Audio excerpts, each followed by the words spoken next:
elections. Madness. Andrew, we just can't carry on pretending. The numbers just don't add up. We've got to be honest with people. We've got to face the facts. That's what people want. Well, that's what you get on GB News and on Britain's Newsroom. Lively debates, lively conversation. Britain deserves a newsroom that puts the facts and your voice first, and we're not afraid to hold power to account. And each other. So join me, Andrew Pearce. And me, Miriam Gates, for Britain's Newsroom, weekdays from 9:30 on GB News. The People's Channel, Britain's news channel. Westminster's full of talk, but out here, it's the real world. Am I allowed to talk then? No, that's it. This is where it matters, real people and real lives. That's what politics is all about. The fact is Trump made a good start. No. Straight answers, no spin, and just a couple of pints. How many fingers have I ever got up? About 10. So join me for Lee Anderson's Real World every Friday at 7 p.m. only on GB News. The People's Channel, Britain's news channel. You want to know what's really going on in the corridors of power? Labour don't know what to do with you half the time, and that makes you quite lethal in the chamber. Get behind the headlines with Chopper's Political Podcast. Join me, Christopher Hope, as I sit down with the great and the good of British politics. We'll see where this ruling takes us. These are the stories shaping our nation. Chopper's Political Podcast, available now on all platforms. Listen in and stay ahead. At GB News, we love to hear from you, our loyal community. So drop us a line at gbnews.com/yoursay. There you can talk to each other and also to the presenters live on air.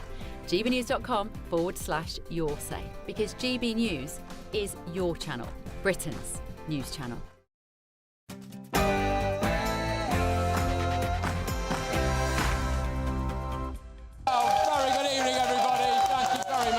Tonight. Great to see you all, great to see you. How are you doing? Oh, go on then, mate, there you are. All right.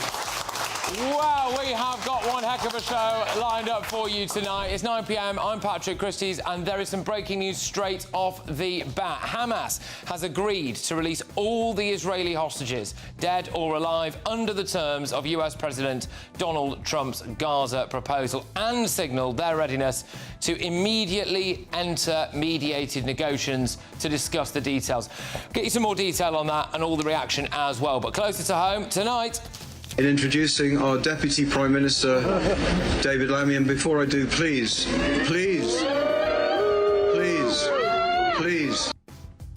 Manchester's Jewish community give David Lammy a piece of their mind. Shame on you! Shame on you! Go to Palestine! And they kept giving him a piece of their mind. I am very disappointed that some of the organisers haven't heeded the call to step back. Well, the Home Secretary claims that she's powerless to stop these hate marches. Powerless. I wonder if that's because she has been on pro-Palestine marches before. And... Viva, viva Palestina! Viva, viva Palestina! Viva, viva Gaza! Viva, viva Gaza! Yeah, that's right. They were out in force again last night. The attacker, though, was on bail for rape and might have previous convictions. In other news... I had the privilege of being in Colombia this year, and what was clear was that climate injustice, economic injustice, gender injustice, they are all intertwined together. There's a little bit of controversy about the new Archbishop of Canterbury. We'll reveal all, and... You will not be able to work in the United Kingdom if you do not have digital ID. It's as simple as that.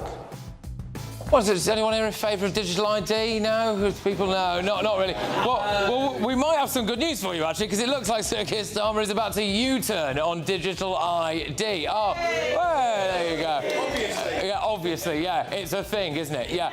Anyway, and Zach Polanski has decided he wants to put the party into Green Party conference. Doing is legalising and regulating drugs. Really? All drugs? Yes. Cocaine, crack cocaine, heroin? Yes. Do you agree with that? I do agree.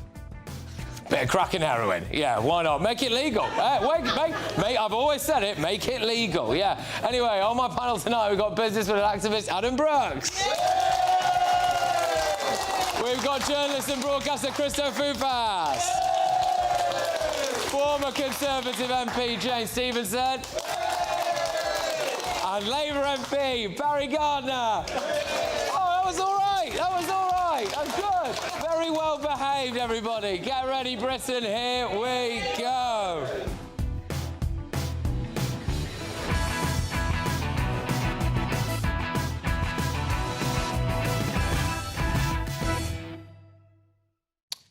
He was called Jihad, and reports say that he was on bail for rape. Next.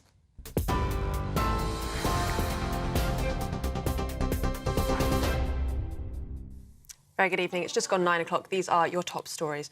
Well, we start with that breaking news in just the last half hour that Hamas has agreed to release all Israeli hostages, dead or alive, under the terms of US President Donald Trump's Gaza proposal, and signals readiness to immediately enter mediated negotiations to discuss the details.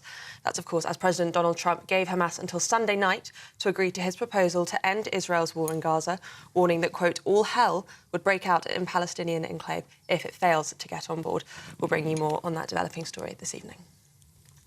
Elsewhere, Greater Manchester Police have confirmed that the terrorist Jihad al-Shami was on police bail for an alleged rape when he carried out the Manchester synagogue attack, according to sources.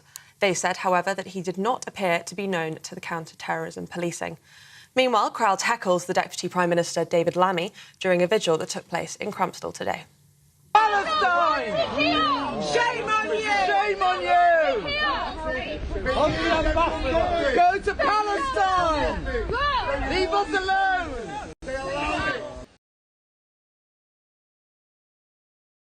The family of one of the victims, Adrian Dorby, have described him as a hero who tragically lost his life in an act of courage to save others.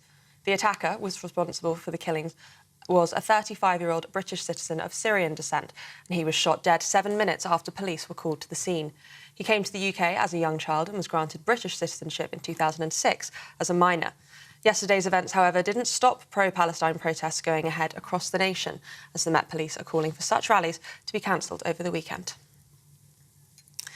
Dame Sarah Mullally has been named as the next Archbishop of Canterbury, the first time a woman has been appointed to the role in the Church of England's history. In a speech this morning, she described the Manchester synagogue terror attack as horrific and warned that hatred and racism of any kind cannot be allowed to tear us apart. The announcement comes almost a year since Justin Welby resigned from the role as spiritual leader of the Church of England due to a damning review into its handling of a sexual abuse scandal. In her first words since confirmation of her appointment, she said that while the role is a huge responsibility, she feels a sense of peace and trust in God to carry her. And around 50,000 properties are without power in Northern Ireland. That's as Storm Amy makes a hit. Amber weather warnings are in place for parts of Western Scotland and Northern Ireland. Heavy rain and strong winds of up to 100 miles an hour are expected in exposed coastal areas this evening. Some schools in Northern Ireland closed early today, and ferry sailings from the west of Scotland were cancelled. The Forth Road Bridge has been closed to all traffic, and a number of other bridges have been shut for high-sided vehicles. Those are the latest headlines for now. More from me in an hour, but now it's back to Patrick. Well,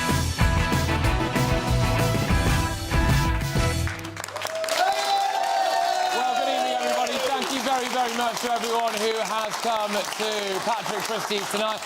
And look, we have got some breaking news for you this evening, don't we? Sources say that the terrorist Jihad al-Shami was on police bail for an alleged rape when he carried out the Manchester synagogue attack. The attacker responsible for those killings has been named as Jihad al-Shami, and tonight counter-terrorism police confirm that they believe he may have been influenced by extreme Islamist ideology. Well, there were signs, weren't there, really, I think. I'm amazed it's taken this long to come to that conclusion, but there we go. The 35-year-old, quote, British citizen of Syrian descent was shot dead 7 minutes after police were called to the scene. Now, he came to the UK as a young child. We gave him a passport in 2006, and it's ignited a conversation about, really, what makes you a British citizen? Is it just a passport? Is that all it is? Or is there something more to it? But GB News can exclusively reveal this evening that the father of the attacker, Faraj al-Shami, has also described Israel as, quote, a terrorist state on his Facebook profile, where he was made as well regular posts on the civil war in Syria and the Hamas war. Mr al-Shami said in his post on October the 7th that the attack by Hamas proved beyond a shadow of a doubt that Israel would not remain. Posts by al-Shami were made on the same account that he had used to share a statement in which he said that his family in Britain and abroad expressed profound shock and strongly condemned the synagogue attack. So, yeah, I mean, there you go. Those are some breaking lines there, especially about the father of that attacker. Meanwhile, it's been reported that counter-terrorism police are investigating if the attacker had previously sent a death threat to an MP for his stance on Israel. Former Tory MP John Howell received a barrage of threatening emails in 2012, one of which was from a man called Jihad al-Shami, same name. So there you go. I just get the sense that there's quite a lot more to come here. So there's also some reports that he had multiple previous convictions, and I've got a feeling that that information is probably going to come out in the next couple of hours. So we will bring that to you. But today, the Labour Party came into contact with reality. So therefore, I have great pleasure in introducing our Deputy Prime Minister, David Lammy, and before I do, please, we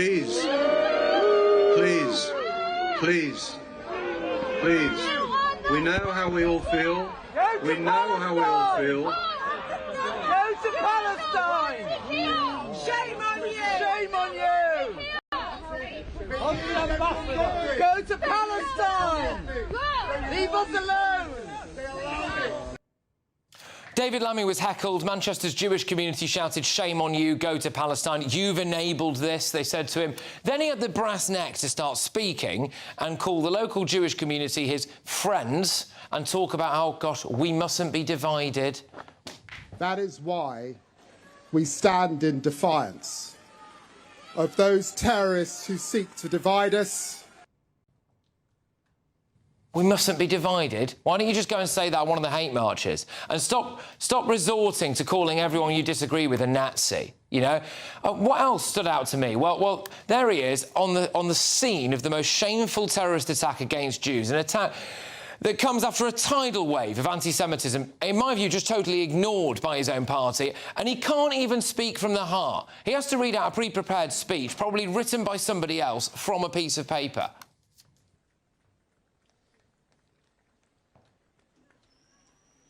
There he is, fumbling away with a sheet of paper. I think David Lammy got the reaction he deserved. He was an incompetent Foreign Secretary who nominated Jeremy Corbyn for the Labour leadership, hasn't done anything near enough to stop the outrageous Jew hatred we've seen right across Britain, and he helped embolden them, in my view, by jumping on a bandwagon and banning arms to Israel. And then there's this as well. Whilst David Lammy was Foreign Secretary, Downing Street implied that the Israeli leader Benjamin Netanyahu would face arrest if he ever came to Britain. Sir Keir Starmer is just doing pre-prepared statements. And notice this, he isn't taking any questions. That Britain is a place where you and your family are safe, secure, and belong. Thank you. Yeah, off he goes. He's probably trying to avoid what happened the last time he properly interacted with the public after Southport. Bye-bye. Got your photo, go. Make a real change, Prime Minister. Make a real change! Are you going to change? Or when he went to Doncaster races.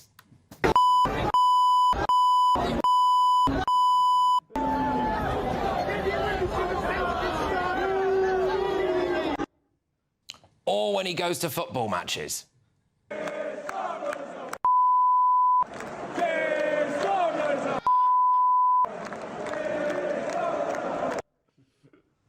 Shabana Mahmood, the Home Secretary, says she's disappointed that protesters have not stepped back.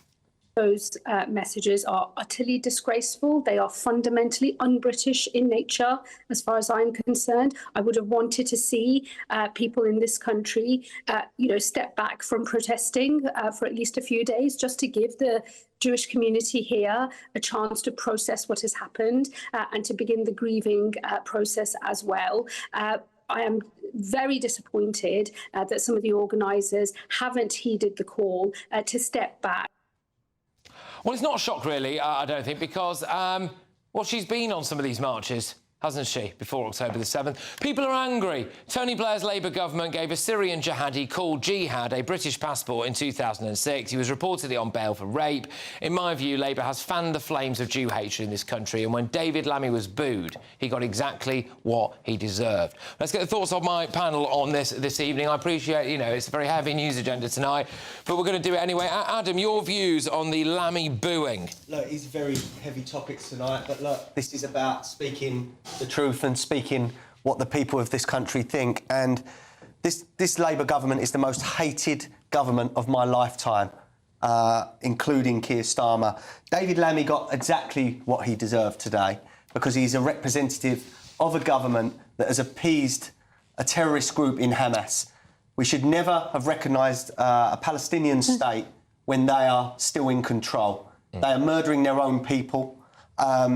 We are seeing chants on the streets of London to wipe out Jews around the world, calls for jihad, and from the river, from the sea, and no action is ever taken. We've had 2 years of this. And my Jewish friends now, I know 2 that have already gone to Dubai. They're moving to a Muslim country in the Middle East because London is too dangerous for them. Just let that sink in. What has this government done? What do you reckon about David Lammy being booed today, Christo, and heckled? But I'm surprised he isn't booed and heckled everywhere he goes, to be honest, because of his, let's just say, less than sterling level of intelligence, and that's me being kind. Naming your child Jihad. I mean, like, can we just, like, talk about that for a moment? I mean, you know, you're a new dad. You didn't consider the name terrorist? I mean, ridiculous. I'm sorry. I decided not to call him Crusade. Yeah, I thought, no, gosh, he looks like a little crusade. Do you know why? Holy War. Well, yeah, exactly. All sorts of names you could have chosen instead, and I don't know why you didn't go for them. The reason that people are angry, though, on a more serious note, is because our leaders have failed us. Now, this person who supposedly carried out this attack, as you have pointed out, was already known to the authorities for an alleged different crime, as were the people that carried out the stab attack in London Bridge in 2019. Khalid Massoud was known about the assault in Westminster in March, previously been investigated. Salman Abedi, the Manchester bombing, previously investigated by MI5. London Bridge Borough Market attack, previously known by MI5. How many times? The list is longer. Lee Rigby's killers, previously known. So I'm not surprised people are angry that this is all known about, but nothing is done about it. But then we get the response, don't we, from our authorities, and all of these pontifications from our authorities today, like Keir Starmer, who gave this speech reassuring the Jewish community, but was there one mention of what this is, Islamic extremism? No. Was there a mention from Sadiq Khan about what this is? You know, this woolly statement. Now, everyone has the right to sort of, you know, worship in peace and quiet. Of course they do. But let's call what this was, what this actually was. Muslim Council of Britain, they have sort of said, oh, everyone has the right to sort of, you know, we condemn all terror. No, Muslim Council of Britain, you should be condemning Islamic terror, because that's what this was. And people and finally, we're not going to solve the problem unless we have responsible conversations where we outline what the problem is. That is not to say all people of the Islamic faith are in favour of any of this. Of course not. But we're failing them by not having the truth in these conversations. Yeah, no, look, is there anyone who would like to make a point on this or anything related to this topic? Do you want to talk about this? There's a chap at the back as well, but yeah, go on, sir, what would you like to say? Does anybody else feel like... Oh, sorry. The gentleman with the microphone, and then we'll go to you at the back. Sorry, mate. Hi, I'd just like to get the panel's view on... I feel we should back our police, 100% our armed police. They have a very difficult job to do in a split-second decision. Yeah. You know, it must be incredibly difficult, especially when he looks like he's got a bomb belt tied round him. Yeah. What are they going to do? It's to talk of prosecuting the police is absolutely ridiculous.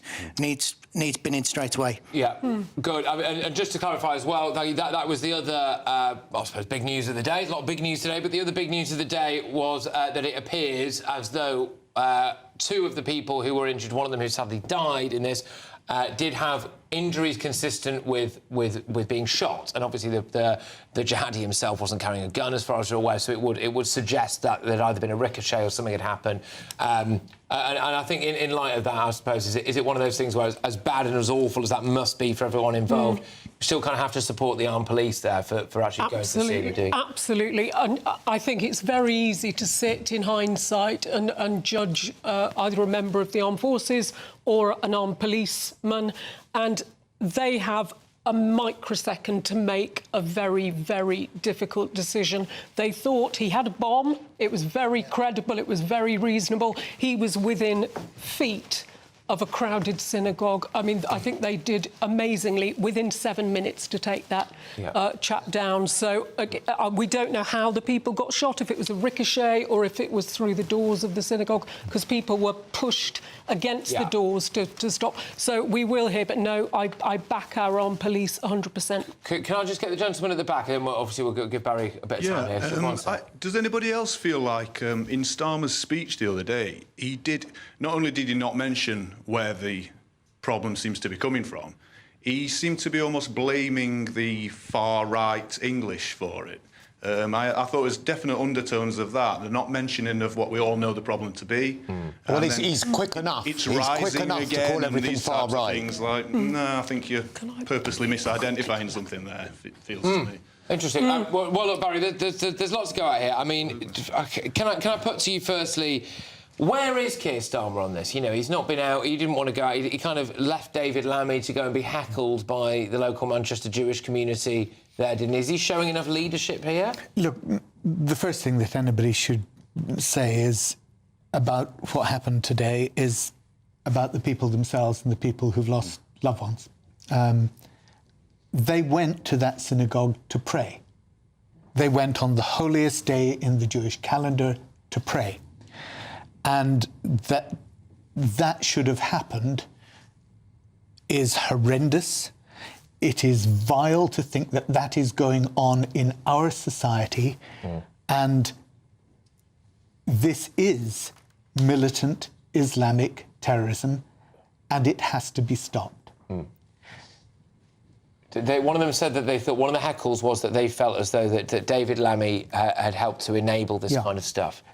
I think the difficulty with adopting that line is it actually equates a criticism of the Israeli government with anti-Semitism. And actually, if you read the Bucharest Declaration about anti-Semitism, the definition of it, it's very specific that it doesn't stop any criticism of the Israeli government on political grounds.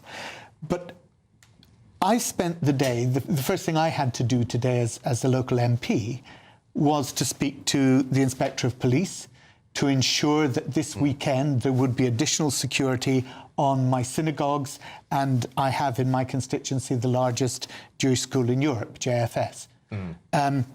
And to ensure that as those children came out of school this afternoon, there was a very large police presence, so those kids is it the same constituency where the former leader of Hamas was given a council house? Felt safe. Look, I want to focus on the Jewish community at the moment, because they're the ones who are feeling desperately vulnerable, and they're the ones that need to be reassured about the protection that the police and the local community are going to give to them. OK, all right, just quickly on this. What do we make of that? Because the local Jewish community there in Manchester, at least, do appear to have told the Labour government how they feel about them. Yeah, and rightfully so. Look, there will be people there that knew the victims, knew the families, and they've got every right to express themselves and express their anger. Again, I keep going back. This Labour government has appeased terrorists in Hamas by their actions. And it is I speak to a lot of Jewish people that would never vote Labour again until the day they die. OK. Well, Labour was found guilty of anti-Semitism, and I think there is a throwback to that time. I think these marches that happened immediately after the 7th of October, they've gone on for 2 years, and Jewish people, our fellow British citizens, are frightened, and Labour haven't done anything. Just to wrap up, I know that Barry will probably say the Labour Party's moved on since then. Keir Starmer's done a bit to try to root that out. I get that that's the kind of Labour line on it. Well, Patrick, what I would say is that there are anti-Semites in the Labour Party. Yes, there are. There's anti-Semites in every part of British society. Okay. And if we simply try and localise anti-Semitism, we're not understanding just how deeply that sort of racism and that sort of Jew hatred is ingrained in the wider population. All right, OK. Now, look, I just want to read this because we mentioned some of the Facebook posts, didn't we, by the by Jihad's dad earlier on. In a Facebook post on the Al-Shami's account today, he distanced the family from the attack. The family described it as a heinous act and distanced themselves from it. The news from Manchester regarding the terrorist attack targeting Jewish synagogues has been a profound shock to us. The Al-Shami family in the UK and abroad strongly condemns the heinous attack, which targeted peaceful, innocent civilians. We are fully distancing ourselves from this attack and express our deep shock and sorrow over what has happened. Our hearts and thoughts are with the victims and their families, and we pray for their strength and comfort. They also then kindly ask us to respect the family's privacy. We've actually approached Mr Al-Shami for comment regarding his posts about Hamas, Israel and the October 7th attack. So we'll wait to hear from them. Yeah, he didn't say that the October 7th attacks were a heinous attack when he should have done on October the 7th. And I think we can draw conclusions from that. And also, I understand that there are further 3 people who have been arrested tonight, so that there's now 6 people in custody in relation to this. All right, well, look, I just want to remind ourselves of the poll of the day as well, which is today that we're asking, is the government doing enough to protect British Jews? You can scan that QR code on your screens right now. For all the latest polls, go to gbnews.com/poll. Now, look, when we come back, we did have that breaking news that landed literally as I walked into the studio, actually, and that is about Hamas, apparently, saying that they are going to return all of the hostages, dead and alive. A couple of other different topics for you that we're going to be doing this hour as well, by the way. Is the new Archbishop of Canterbury right for the job? And apparently the Green Party wants to legalise all drugs, so that's something, isn't it? Stay tuned.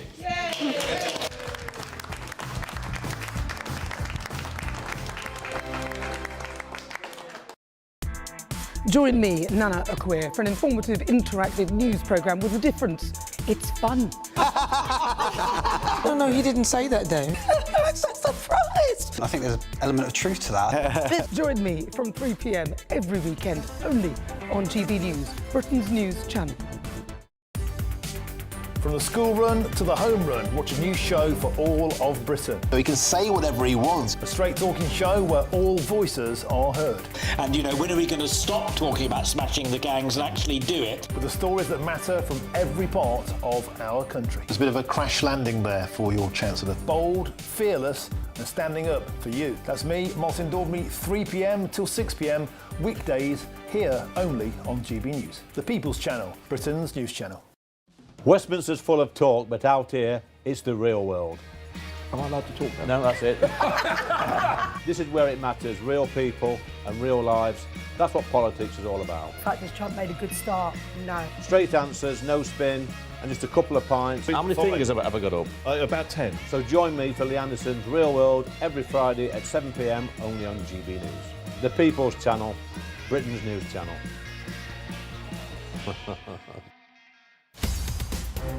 In the GB newsroom, we bring you the news as it happens. With our team of dedicated journalists across the UK, we're ready to keep you up to date with what's happening every half an hour, every single day. Bulletins here on GB News, the People's Channel, Britain's news channel. Decisions made in Washington aren't just shaping America, they're shaping Britain too. From migration to global security, from crime to health. Whatever happens in the White House today will be felt in your town or city tomorrow. That's why The Late Show is live from Washington, D.C. Cutting through the politics to show you what it all means for Britain. The Late Show live every night at midnight. Only on GB News, Britain's news channel. Mornings don't have to be tiresome, especially if you have the right company. Wake up to news as it happens, opinion and debate, and of course, a little bit of entertainment too. Because when the kettle's on, we're on. That's Breakfast on GB News, a show worth waking up for. Every morning from 6 a.m. Only on the People's Channel, Britain's news channel. We'll spread the news, you spread the word. At GB News, we love to hear from you, our loyal community. So drop us a line at gbnews.com/yoursay. There you can talk to each other and also to the presenters live on air. gbnews.com/yoursay, because GB News is your channel, Britain's news channel.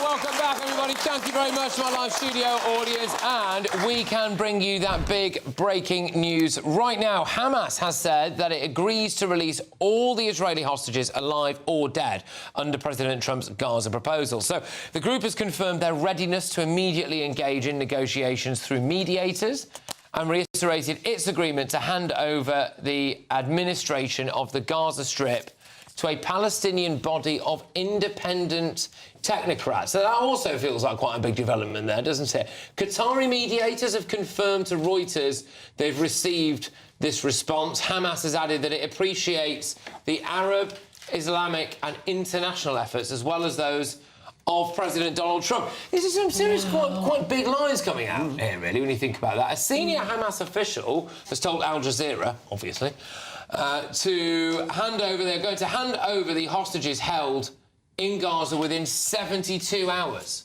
So there we are. The wait is over for a lot of people, although, of course, you know, I mean, it's difficult to claim that as too much good news, given that we don't know how many of them are still alive and obviously what they must have sadly endured in their time there. So this is big breaking news. It's a big development. Christys, your initial reaction to this, then? Oh, OK, well, as you have alluded to, we're a bit short on detail, but, I mean, doesn't it just show a difference between Donald Trump, who is the one who is, people take the mickey out of him, say that he hasn't got any substance, but in actual fact, if this happens, what he has achieved will be far greater than what our Prime Minister has achieved by creating or acknowledging the Palestinian state, which, by the way, I don't think is an unworthy ambition, but there was no condition about the hostages. Just on that, sorry to interrupt you, but there's latest line is actually 6 hours ago, apparently President Trump told Hamas that they only now have until Sunday to agree or all hell will break loose. Exactly. And then now Hamas have done this. Look, this is what happens when you've got a strong leader of your country. Okay? Look, he said he would stop illegal immigration. He stopped it within 2 months. He said he would stop this war, and he stopped it because he has set the threats, he has set their position, and he is stuck to it. We need a strong leader in this country. At the minute, we have got the worst Prime Minister of my lifetime. Absolutely no backbone. OK, so we're just getting... This is quite a fast-moving picture here. I mean, so it's got... A senior Hamas official has apparently told Al Jazeera... OK, so whilst they've agreed to hand over the hostages, dead or alive, they've said that doing it within 72 hours is theoretical and unrealistic. That's my fault. I misread that. So they've agreed to release the hostages, dead or alive, but doing it within that 72 hours is theoretical and unrealistic. So we're a bit of the way there, I suppose. But, I mean, we all just have to pray this does come off, because what those marchers that have been shouting anti-Semitic chants for the last 2 years should have been saying is give back the hostages, because this could have finished a long time ago if you want to end the suffering in Gaza, which is awful, and there is nobody that could see the pictures from Gaza and not be moved by it. But Hamas have hidden behind civilians. They've kept these hostages. They tortured, they raped, they burnt people alive. None of these protests have targeted Hamas at all, and that's very sad. But I hope, as Adam says, a strong leader could have actually, brought an end to this. I just hope this peace deal comes off, because it is the last chance. Well, it's all eyes on the White House at the moment, actually, because President Trump's administration are yet to respond to this latest intervention from Hamas. So that sticking point there about whether or not they're going to do it within the 72 hours, it'd be fascinating to see how President Trump reacts to that. Barry, over to you on this. I mean, it's I think the other big line on this is that they appear willing to actually leave Gaza. Hamas. Look, it is huge. This is a major change in the order here. I think the role that the Qataris have played here in mediation has been absolutely critical, and I really do agree that it would seem, if President Trump has pulled this off by adopting that strong line, then it shows that actually that degree of force and resolve will have paid off. I hope it does. What we have now is, I hope, a situation in which Hamas at least will begin to release the hostages within the 72 hours. I accept it may be difficult to release all of them and actually to hand over all of the bodies, because the dislocation of people in Gaza, we all know what's happened with people moving from one area to the other, but they have to show the bombing. Willing. But they have to show that they're starting that process, and they have to start that now. Just on this, because I know that at 10 p.m. we are going to be going quite big on these ridiculous pro-Palestine protests that are planned in London and around the country, I believe, actually, tomorrow. What's the point now? Why are they all out there? Well, they should be encouraging Hamas to do the deal. Now, there is no point to these protests, because it looks like, thank God, that the war is going to be over. But let's just reiterate this. Hamas have no choice. The Americans and the Israelis will obliterate them. Now, it's been set in stone. They have no choice. They do not willingly want to go, OK? This is a group that kills their own citizens to keep power. They are despicable terrorists. They do not want to give this up. But Donald Trump and Israel have given no way out, and now their friends have closed in on them. Adam, there's one thing, though, about what you're saying. You say that Donald Trump and the Israelis will obliterate them. The tragedy in all of this is that they don't obliterate Hamas. What they do is they obliterate perfectly innocent Palestinian Hamas citizens. hide behind. And of course, that's right, Jane. I don't condone that. I don't condone that either. But the reality is that what's happened is that we've seen, by in fact an Israeli government's officials' own admission, 90,000 innocent people taken out by this as well. In fact, they say 30,000 Hamas and 60,000 innocent people is what they've said. Right. And they are children as well. We've seen those photos, and it's awful. And that's why... that is a tragedy of war, and let's hope that it's ended in the next 72 hours. Absolutely. And I would like... I think there is an irony that will not be lost on people in this audience, that a lot of those people who are out there marching at these pro-Palestine demonstrations are also the ones who go on the anti-Trump demonstrations, and now basically there might be a peace deal here, and who's helped broker it? It's the big man, isn't it? So there you go. Right, look, a bit of a shift in tone here, but that was the big breaking news for you. The Green Party conference kicked off earlier today. Doing is legalising and regulating drugs. Really? All drugs? Yes. Cocaine, crack cocaine, heroin? Yes. Do you agree with that? I do agree. Yeah, putting the party in Green Party, aren't they? It's a never-ending night out with Zach Polanski. But yes, we do have the first female Archbishop of Canterbury, but is she the right person for the job? Stay tuned.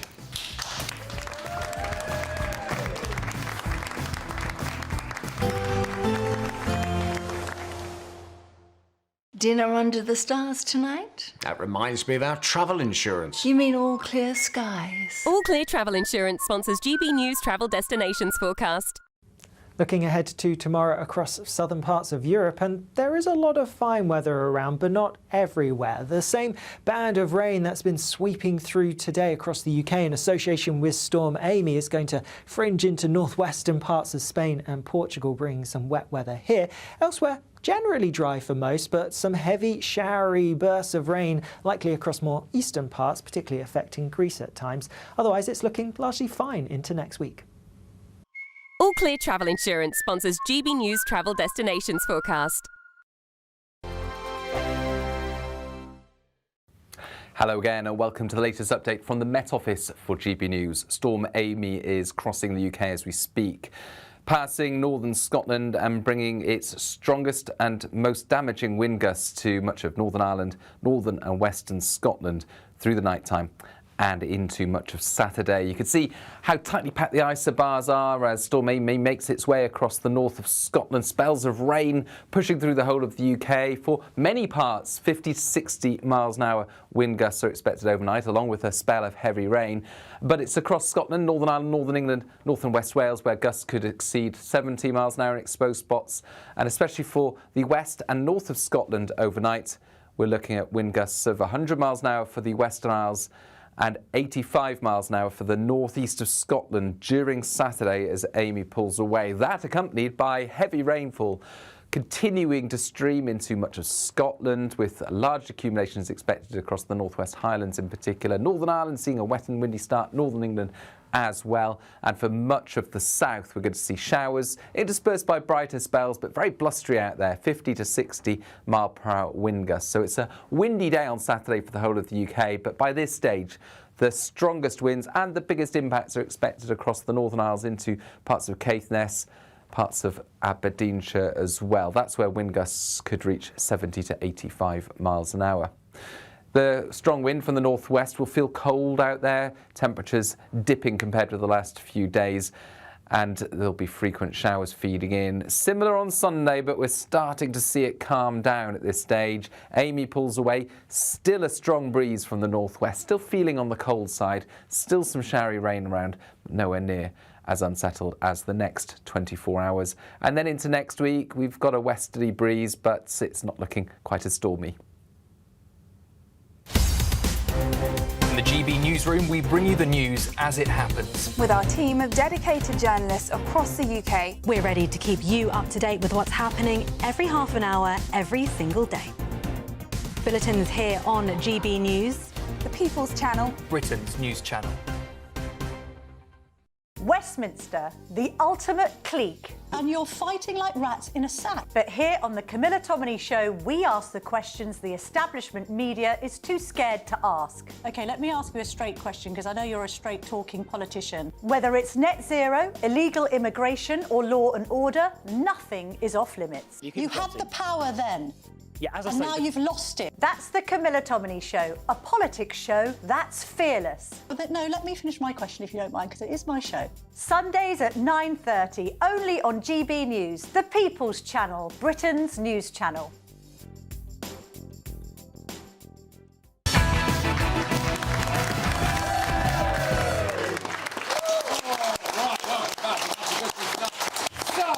The new Archbishop of Canterbury has been named. Former Chief Nursing Officer Dame Sarah Mullally will legally become the Archbishop at a ceremony in Canterbury Cathedral in January. This is the first appointment of an Archbishop since the Church of England allowed women to become bishops in 2014. So you probably won't be shocked to hear that they've chosen a woman. Now, she was ordained as a priest in 2002. She became the Bishop of London in 2018. The announcement comes almost a year since Justin Welby resigned from the role as spiritual leader of the Church of England, possibly after it emerged that he was, some would argue, quite spiritually bankrupt himself. But, well, in 2020, she did come out in favour of BLM. So she said, now is the time to listen and learn. We stand together for dignity, equality and justice. Yeah, it's BLM.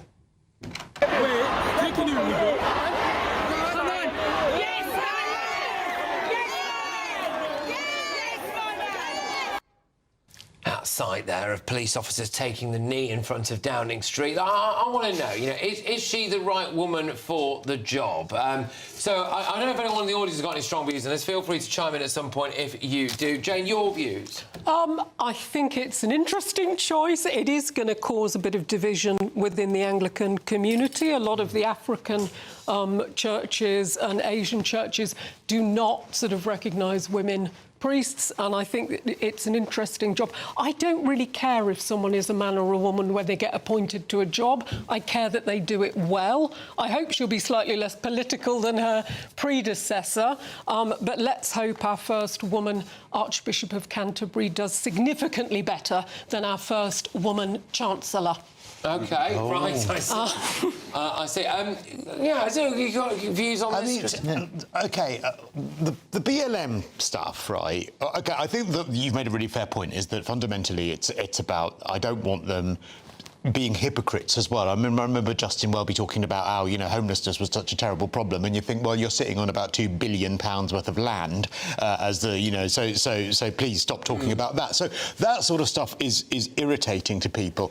The BLM stuff, I've got a little bit of sympathy for it, in as much as it depends on at what point during the BLM process that was tweeted, because at the very start, don't look at me like that, Patrick. They had a Marxist manifesto online. If anyone had bothered to Google... was before. But I think when the movement very, very first started, it didn't become the toxic, horrible, angry, mob-filled, you know, political manifesto, defund the police movement that I think that people became more aware of. And so if it was at the very start of it, I have a little bit of sympathy for it. If it was after we knew all of that, then I have... Also, let's look at what she actually said. She said, now's the time to listen and for dignity, equality and justice. There's very few of us that would say that those are bad things, right? Look, I'm somebody who, when I was a young man, I campaigned for the ordination of women when the Church of England did not ordain women at all.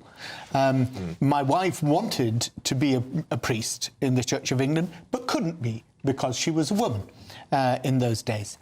And I think it's wonderful that we now are in a situation where it is almost unremarkable that a woman has come to the top job in the Church of England. Almost unremarkable. And Jane's right, there are theological differences which mean that actually in other parts of the world people won't accept for a example, woman. For example, she supports the observance of LGBT plus History Month and favours abortion rights as well.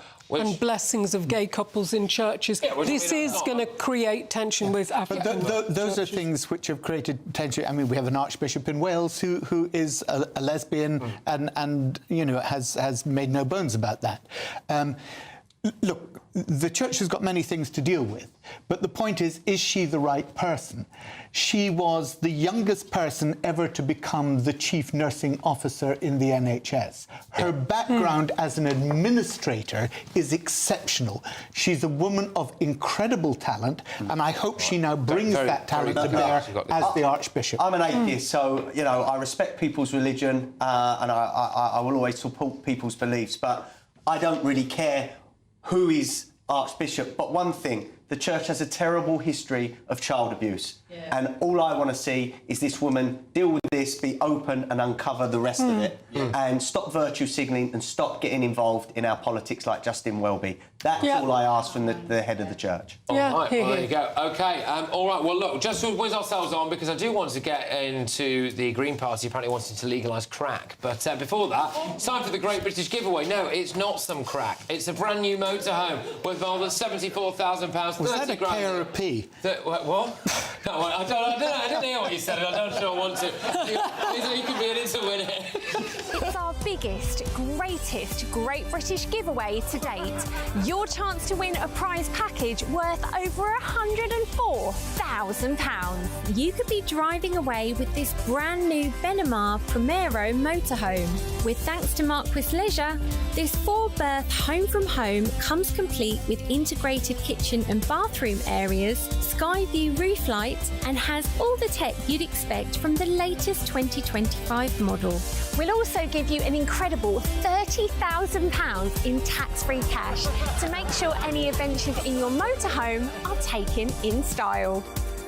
For another chance to win, text WIN to 63225. One entry costs £2.50 plus one standard network rate message. Or text BONUS to 63225. 5 entries cost £5 plus one standard network rate message. Go to gbnews.com/win. Entries start at £2.50. Call 0903 686 3232. Calls cost £2.50 plus your network access charge. Or post your name and number to GB16 PO Box 8690 Derby DE1 9TT. UK only. Entrance must be 18 or over. Lines close at 4 p.m. on the 31st of October. The winner will be contacted live on GB News, week commencing 10th of November. Please check the closing time if listening or watching on demand. Good luck.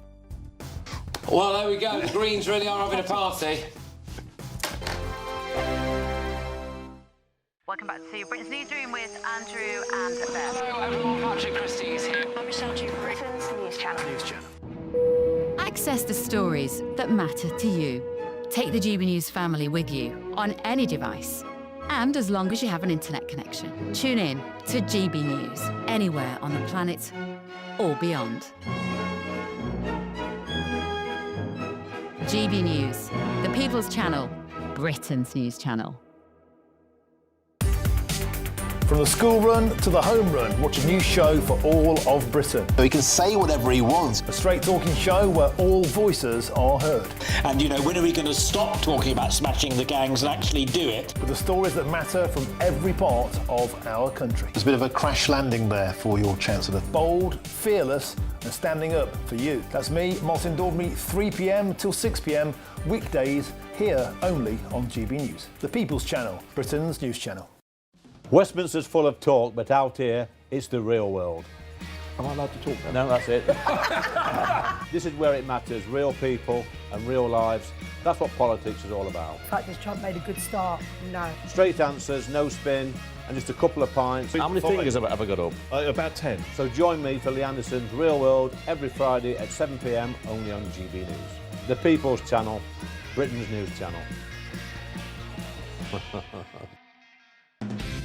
Decisions made in Washington aren't just shaping America, they're shaping Britain too. From migration to global security, from crime to health. Whatever happens in the White House today will be felt in your town or city tomorrow. That's why The Late Show is live from Washington, D.C. Cutting through the politics to show you what it all means for Britain. The Late Show live every night at midnight. Only on GB News, Britain's news channel. 5 hosts, 5 opinions, 5 fearless debates, 5 unfiltered takes on the day's news. 5 reasons not to be anywhere else on Saturday night.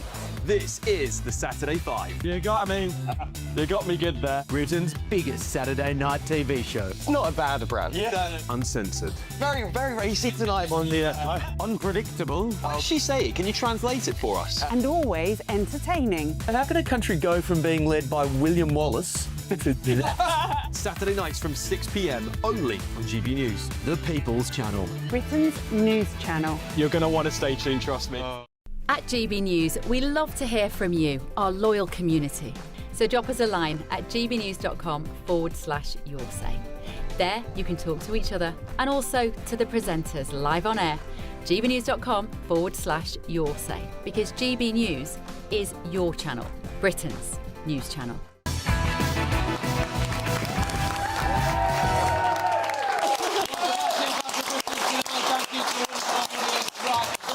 News for you, and it is this: the rapper Sean Diddy Combs has been sentenced for 4 years for 2 counts of transportation for prostitution. His lawyers had asked for a 14-month sentence. The breaking news there is that Sean Diddy Combs has been sentenced to 4 years in prison. So that's the state of the situation over there. Back home, though, newly elected Green Party leader Zach Polanski has told his party conference today that the Prime Minister is the handmaiden to Reform UK. His speech focused on the Greens' pro-migration message, as well as the climate crisis and his central pledge of a wealth tax. The climate crisis is also the cost of living crisis, and it is hitting our poorest communities hardest. Food inflation is being made worse by climate breakdown. He also said he wants to legalise all drugs. So, have we got any Green voters in? No. All right. Yeah, now. Yeah, come on. Come on. It's not your core audience, Patrick. Also, he hasn't legalised them yet. Oh, no, damn.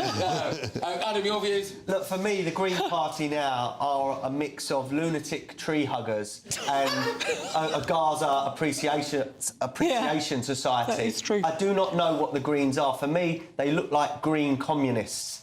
And, you know, things like the drugs comments today, if they was ever in power, they would collapse society and they would collapse the economy. Anyone that wants to vote for the Greens needs their heads tested. Right, OK.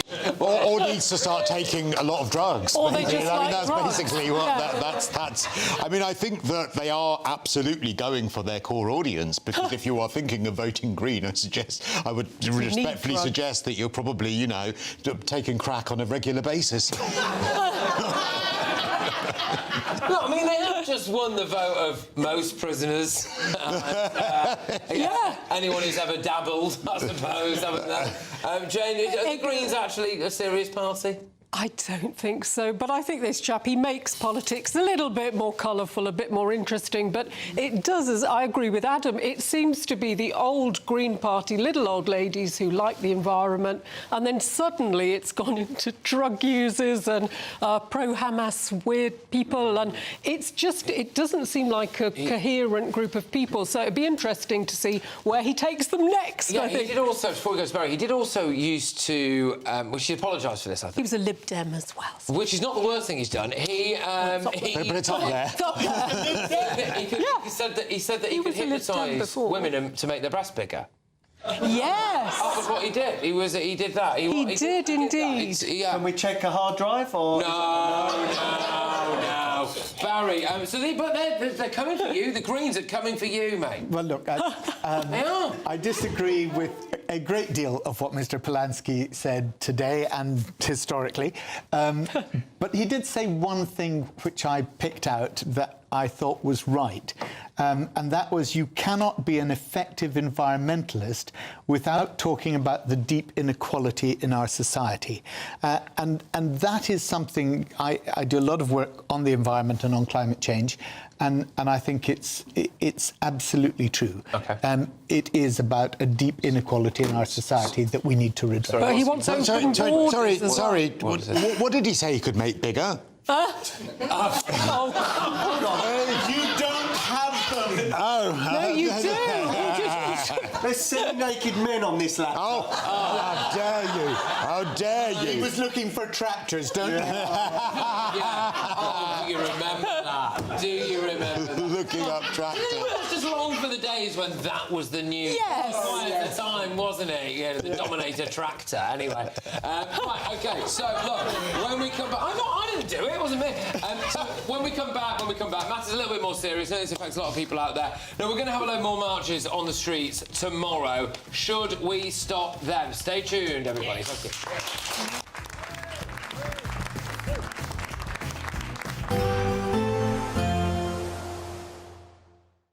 Expect warm spells with the odd rude interruption.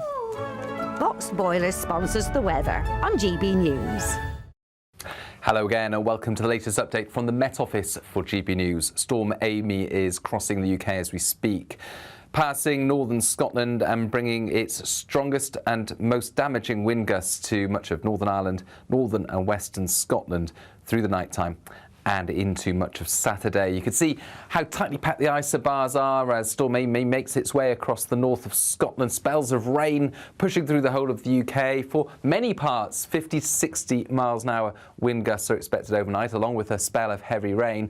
But it's across Scotland, Northern Ireland, Northern England, North and West Wales, where gusts could exceed 70 miles an hour in exposed spots.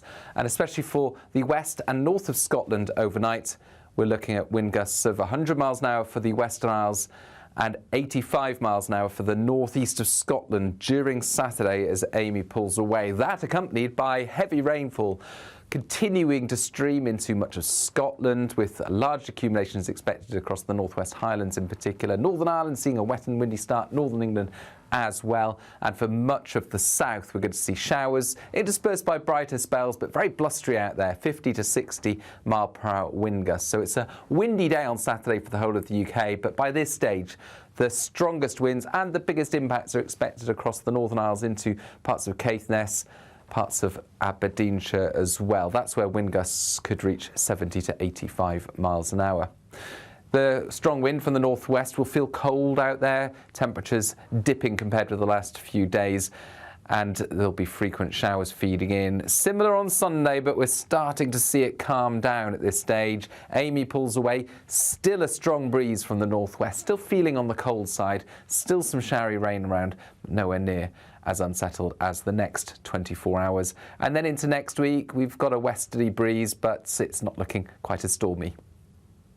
Expect warm spells with the odd rude interruption.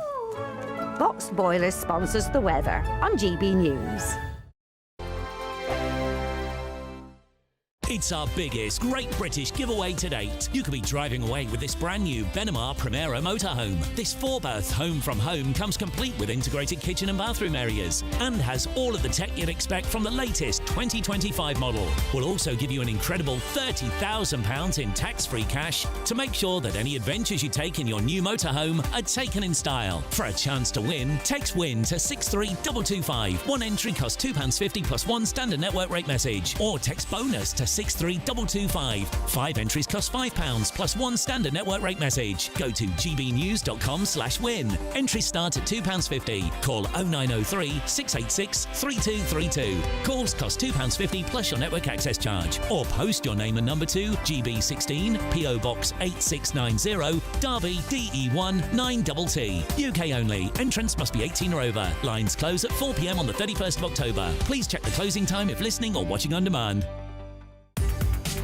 From the school run to the home run, watch a new show for all of Britain. So he can say whatever he wants. A straight talking show where all voices are heard.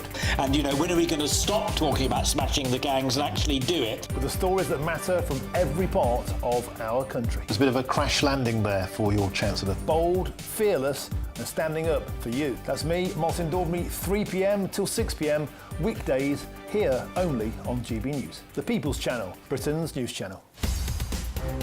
In the GB Newsroom, we bring you the news as it happens. With our team of dedicated journalists across the UK, we're ready to keep you up to date with what's happening every half an hour, every single day. Bulletins here on GB News. The People's Channel, Britain's news channel. Westminster's full of talk, but out here, it's the real world. Am I allowed to talk now? No, that's it. This is where it matters, real people and real lives. That's what politics is all about. The fact that Trump made a good start, no. Straight answers, no spin, and just a couple of pints. How many fingers have I got up? About 10. So join me for Lee Anderson's Real World every Friday at 7 p.m. only on GB News. The People's Channel, Britain's news channel.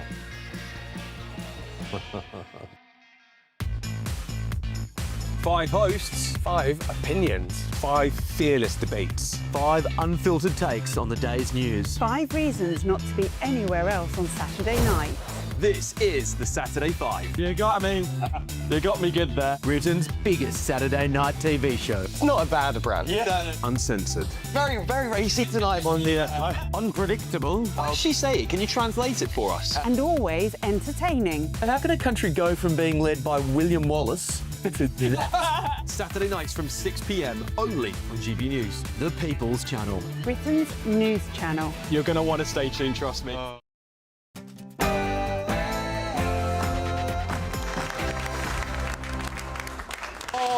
right, good evening, everybody. Yes, hello. How are you? Good to see you. People at the back as well, all the way from Portsmouth. You love it. All right, well, it's 10 p.m. I'm Patrick Christys, and tonight... To ensure the success of this effort, my plan calls for the creation of a new international oversight body, the Board of Peace, we call it. All right, so look, some breaking news. In the last hour, Hamas have told President Trump that they will release all Israeli hostages, alive or dead, but they do want further negotiations. Closer to home, bit of this. In introducing our Deputy Prime Minister, David Lammy, and before I do, please.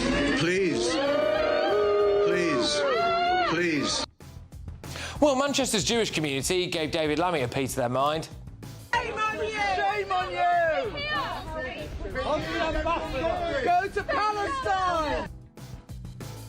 And then they kept giving him a piece of their mind. I am very disappointed that some of the organisers haven't heeded the call to step back. Look, it's ridiculous, this. Tomorrow we are going to get marches on the streets for a banned terrorist organisation. That's what it's there for, in support of a banned terrorist organisation. And how can it be that a Home Secretary, a Prime Minister, the head of the police can't actually physically stop it? Oh, gosh, is it because potentially the Home Secretary has been on some of the pro-Palestine marches? I wonder, and... Viva, viva Palestina! Viva, viva Palestina! Viva, viva Gaza! Viva, viva Gaza! Yeah, get used to a lot of that on the streets tomorrow because we are unable to stop them. However, the news on that attacker from the synagogue yesterday is that he was on bail for rape and he may well have other previous convictions. In other news... I had the privilege of being in Colombia this year, and what was clear was that climate injustice, economic injustice, gender injustice, they are all intertwined together. Yeah, well, there we go. That's the new Archbishop of Canterbury, everybody, and... You will not be able to work in the United Kingdom if you do not have digital ID. It's as simple as that. Is everyone here ready for the latest U-turn?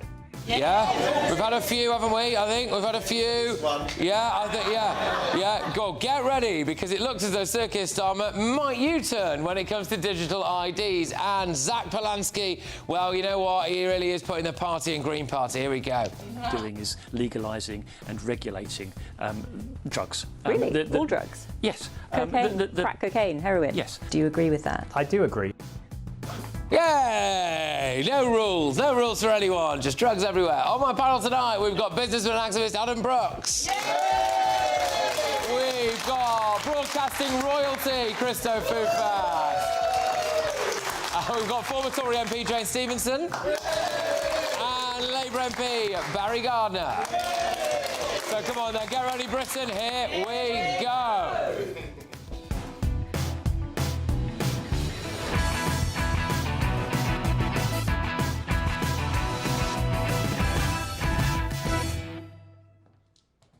Why can't we ban the hate marches? Next.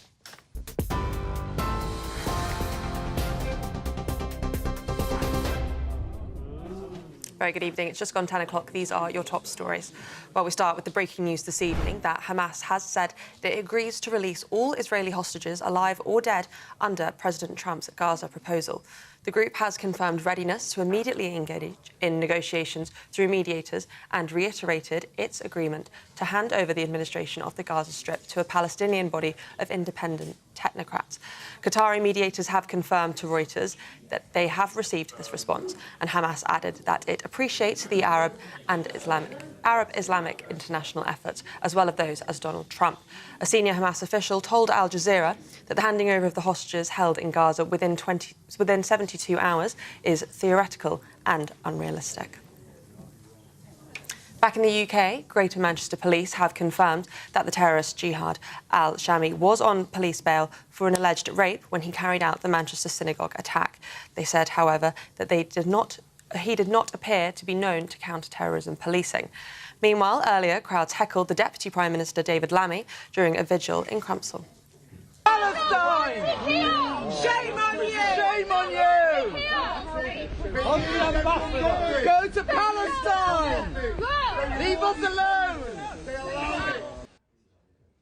The family of one of the victims, Adrian Dorby, have described him as a hero who tragically lost his life in an act of courage to save others.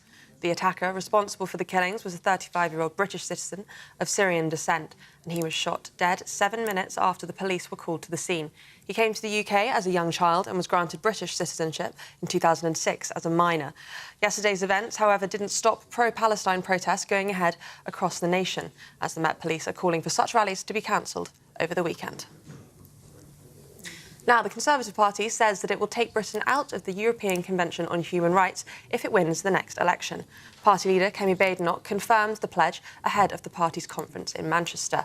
A nearly 200-page review, led by former Attorney General Lord Wolfson, concluded that the treaty has blocked government plans on immigration, climate change and even housing policy. The Tories say that leaving the ECHR would stop lawfare and allow ministers to put British citizens first. And Sean Diddy Coombs has been sentenced to more than 4 years in prison on prostitution-related charges. The 55-year-old rapper was convicted on 2 counts of arranging for paid male escorts to travel across state lines to take part in drug-fuelled sexual performances, what he called freak-offs. Also, some would include his girlfriends. The jury acquitted him on the more serious charges of racketeering and sex trafficking, which could have earned him a life sentence. Coombs pleaded not guilty and is expected to appeal his conviction. Those are the latest GB News headlines for now. More from me in an hour, but now it's back to Patrick. Take the GB News family with you on any device. As long as you have an internet connection, tune into GB News anywhere on the planet or beyond.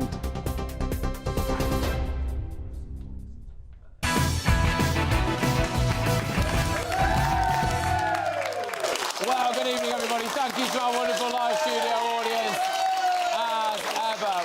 Right, well, let's just start with very serious news, of course, but this is what we know so far about this vile jihadi called Jihad. Yes, that's right. Terrorist Jihad al-Shami was on police bail for an alleged rape when he carried out the Manchester synagogue attack. The attacker was responsible for the killings and he's been named as Jihad al-Shami, and counter-terrorism police have tonight done us all a favour by stating the bleeding obvious that they believe he was influenced by extreme Islamist ideology, which begs the question, why has the Prime Minister not come out and actually specifically named it as Islamist ideology?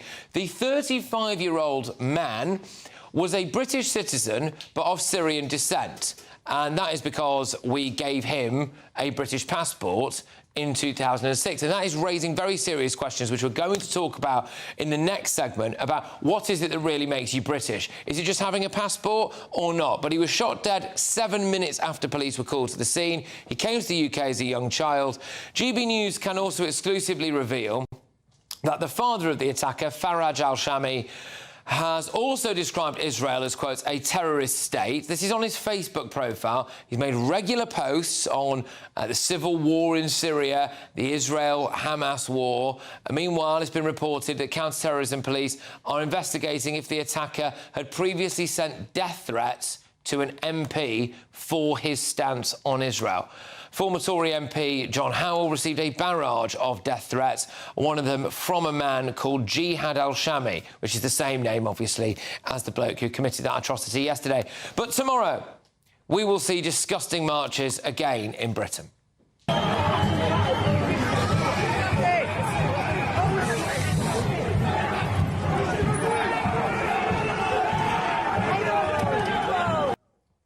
So that was last night, OK? Clashes with police last night, just hours after the attack. We will hear tomorrow on the streets of Britain chants like this. Death, death to the IDF! Death, death to the IDF! Death, death to the IDF! Death, death to the IDF! We all know that tomorrow there will be people on the street who agree with what this kneecap singer said.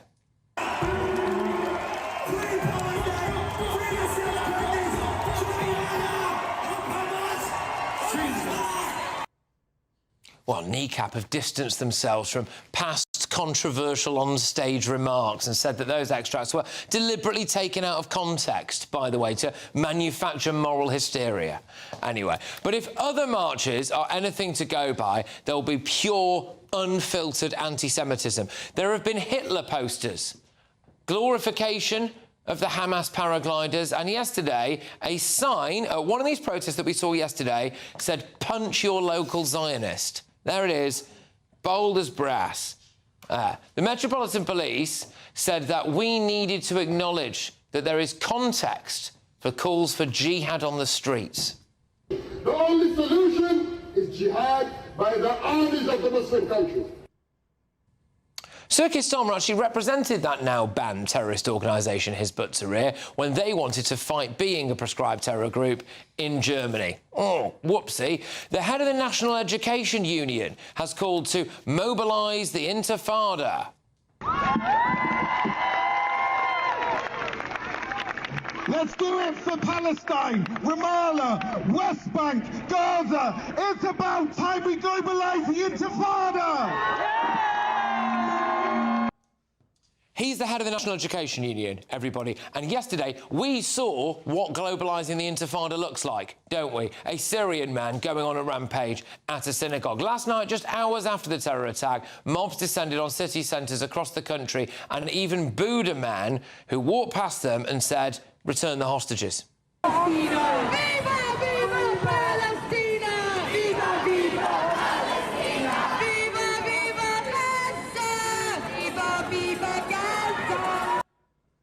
Now, Home Secretary Shabana Mahmood has previously been on some marches and now says that she's powerless to stop them.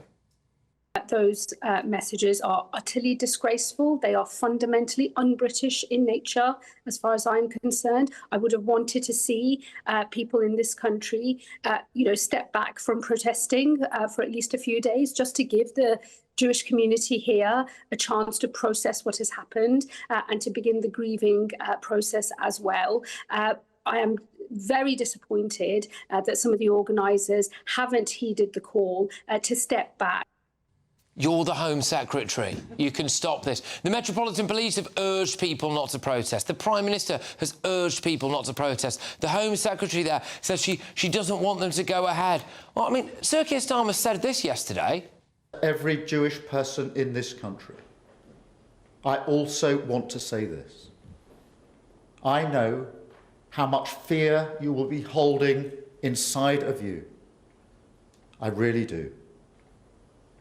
And so, on behalf of our country, I express my solidarity, but also my sadness that you still have to live with these fears. Well then, grow a set of balls, call out their disgusting behaviour and stop these marches. Right, let's get the thoughts of my panel on this now. Adam, your views on what we're inevitably going to see tomorrow, which is people, by the way, may I remind you, marching in support of a banned terrorist organisation, Palestine Action. Let's remind the viewers what Palestine Action are. They're a group of violent thugs that broke into a military installation with a cache of weapons and hurt security guards and police officers. That is why they was deemed a terrorist group. And we have tens of thousands of people that seemingly think that's okay and want to support these people on our streets. That is deranged and that is just senseless and mindless stupidness, because at the end of the day now, these protests shouldn't even go ahead tomorrow. Out of respect for the Jewish community, out of respect for the dead of yesterday, how people can march on our streets knowing there's going to be anti-Semitism and Jew hate after yesterday is beyond thinking for me. And any decent person wouldn't do that. But we see only yesterday night people saying punch Zionists, wanting violence. These people are deranged, and I think our police and all authorities need to look into some of the organisers now of these marches. Sorry, does anyone else understand this? So if the Prime Minister doesn't want them to go ahead, the Home Secretary doesn't want them to go ahead, the Chief of Police doesn't want them to go ahead, well, why can't we stop them? Well, they could stop them. They could put an exclusion zone. They could just absolutely stop them. They can make it illegal to do it.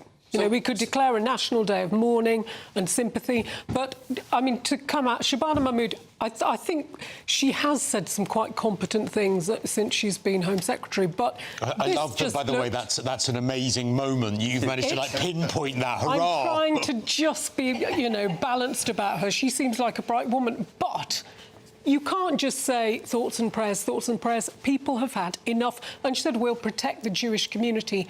The Jewish community should not need protecting. They're British and many citizens. of them They're our fellow people. About going into London. Exactly. Even before this weekend, they are fearful about going into London. They've got, I mean, come on, they've got to stop these marches, haven't they? Can I just say, a lot of people, before the marches the other week, OK, a lot of people said they shouldn't go ahead and they feared violence. There was a bit of violence, not much. Right? But the difference is, Barry, hold on, let me just interrupt you. All your cabinet condemned those arrests as far right and thuggery. Yeah. We haven't had any of that from yesterday's violence from the protests. Any of that. It's your hypocrisy and it is an agenda that your government is playing, Barry. Look, I'm not trying to, you know, make a case for what the government said. What I'm trying to do is I'm trying to say, look, a lot of people said those marches shouldn't go ahead. It was one. And in fact, they did go ahead, and it was right that they did, because people have a right in this country to peaceful protest. And having a right doesn't mean that you always do the right thing. Having a right to do something is not the same as doing the right thing. But isn't it being abused though? Let me just finish. That is why you need a right to do it, because sometimes your right gives you the right to do something that is offensive. Sometimes, but this is illegal. Sometimes that it is morally wrong. But they're going to support Palestine Action, which is a banned terrorist organisation. Let's deal with, because there are two different elements going on tomorrow.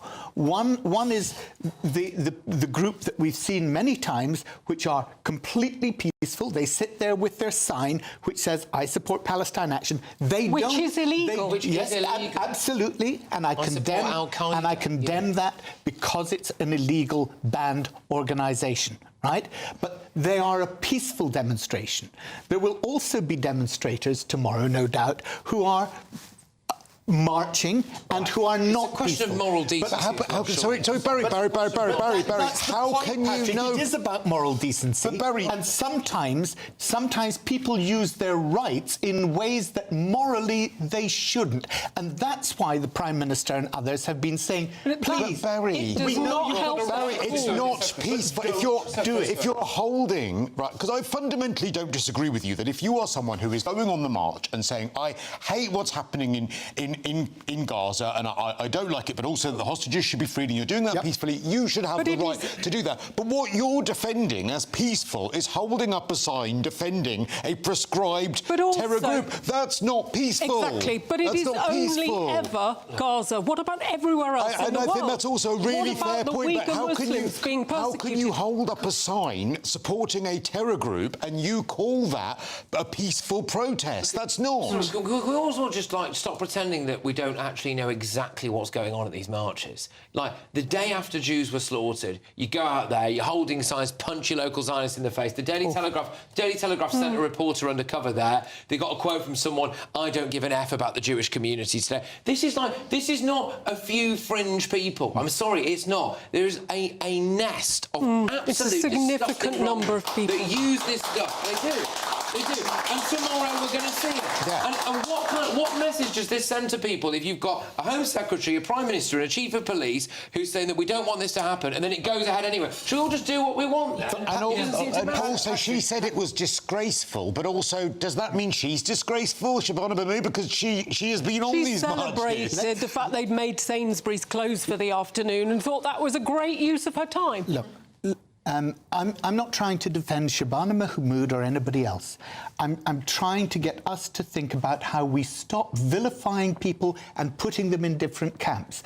According to Patrick and the panel, basically everybody on the march, not the I support Palestine Action, but the other march tomorrow and in the marches behind they're wicked, they're evil, they're wrong. They're not. That's not what people There's have said. lots of people who simply see what's going on in Gaza and they say... But why aren't they asking Hamas to make peace happen? And the same thing is going on the other side. Each side is vilifying it's anti-Israel, but they never mention Hamas. Out of all this panel, I'm the only one that criticise seems to go on protests. I've been going on protests for years, and I defend everyone's right to protest. It's our fundamental right. But 2 days after innocent Jews are slaughtered by a maniac, it should be stopped. Yeah, right. It should be stopped. Sorry, would you like to make a point, sir? It's just Barry says that we all have the right to protest, and I totally agree with that. Peacefully. Peacefully. But you seem to also be implying that you do accept there is a lot of misbehaviour on these protests. Yeah. Every single time, not just in one area, they do various things which I imagine you would disapprove of in a protest. Absolutely. How many chances are they going to get to misbehave and misbehave and misbehave? And 2 how many years chances might a group of Englishmen be given to misbehave? I think they'd be given probably one chance. First of all, sir, the people who are protesting, they are Englishmen as well, and English women, right? Yes, but they are solely British identifying as citizens just who are doing that. Some of them behave, and the majority, the vast majority of them, will march, and they'll march to say they want an end to that war, and that's fine. There are others on those marches who will cause trouble, and who are Barry, there to do the peaceful protesters, the police are obliged to step in and arrest them if they hold the sign that's a different march supporting. that we're talking But they are taking up police resources when the police are busy trying to protect synagogues, trying to reassure everybody else. That is the best practical reason for it not going ahead. Sir Keir Starmer has just come out. We played you a clip of it earlier on yesterday, giving it the big in about how he really understands the threat the Jewish community is facing, how he's going to protect them, going to throw arms around them, etc. OK, fine. Wherever these marches are, a lot of Jews feel like it's a no-go zone. So you're going to end up to the capital of this country tomorrow, and wherever else these marches are popping up, where areas where some Jews feel as though they just can't go. And that's not protecting them. And I think what's happening here is what you're describing, Barry, as acceptable is actually not what's happening. Because you're right, what you're describing, if someone was peacefully protesting, not holding up a sign about a prescribed terror group, I don't think anyone would complain about that if they weren't intimidating other Jewish people. But that isn't what's happening, Barry. That's the difference. One thing that, Barry, it's clear to me now, is the Unite the Kingdom march, which I went on, was 98% attended to by good people, normal people. There were a small fringe people that were violent or said terrible things. You've now said that happens at the Palestinian marches, but they're not labelled far left or extremist, yet the Unite the Kingdom march is labelled and tarnished because of a small amount of people. Right. Your government needs to make its mind up on how it treats different groups of protesters. Why do you think people have been arrested on the Palestinian marches? They've been arrested because they're doing the wrong thing, those individuals. Yeah, but you won't label that whole march because of those people, which people do with Unite the Kingdom. Adam, I didn't label the whole of the people who were on the Unite the Kingdom march. Your party has and the media has, Barry. Well, I don't. Good. And I think we need to start creating a space where we can talk to each other, understand each other's concerns, and actually try and get a way forward, rather than always saying the other lot, they're the evil buggers, and we're fine. Barry, can I just say one thing in your defence, Barry? You are the only Labour politician I've heard that has actually called out what happened in the terror attack as an Islamist attack, though. Yeah. And I think credit to you for that I didn't get to say that. Now, in reference to the attacker's father, so Jihad's dad, in a Facebook post on the Al-Shami's account today, they distanced themselves from the attack. GBNews has approached both Mr Al-Shami for comment and we've also asked him whether or not he would like to clarify remarks he's made about Hamas, Israel and the October 7th attack. Surprisingly, we're yet to hear back. Look, lots more coming your way, including a bit of this. You will not be able to work in the United Kingdom if you do not have digital ID. It's as simple as that. Right, it looks as though Sir Keir Starmer might be about to U-turn on digital IDs, but in light of what we saw yesterday, and it's not the first time this has happened, where the initial description comes through of someone who's done one of these horrific attacks, and is British citizen of X descent, right? I'm going to ask now, right, look, what does it mean to be British? Is it just all about the passport? Stay tuned.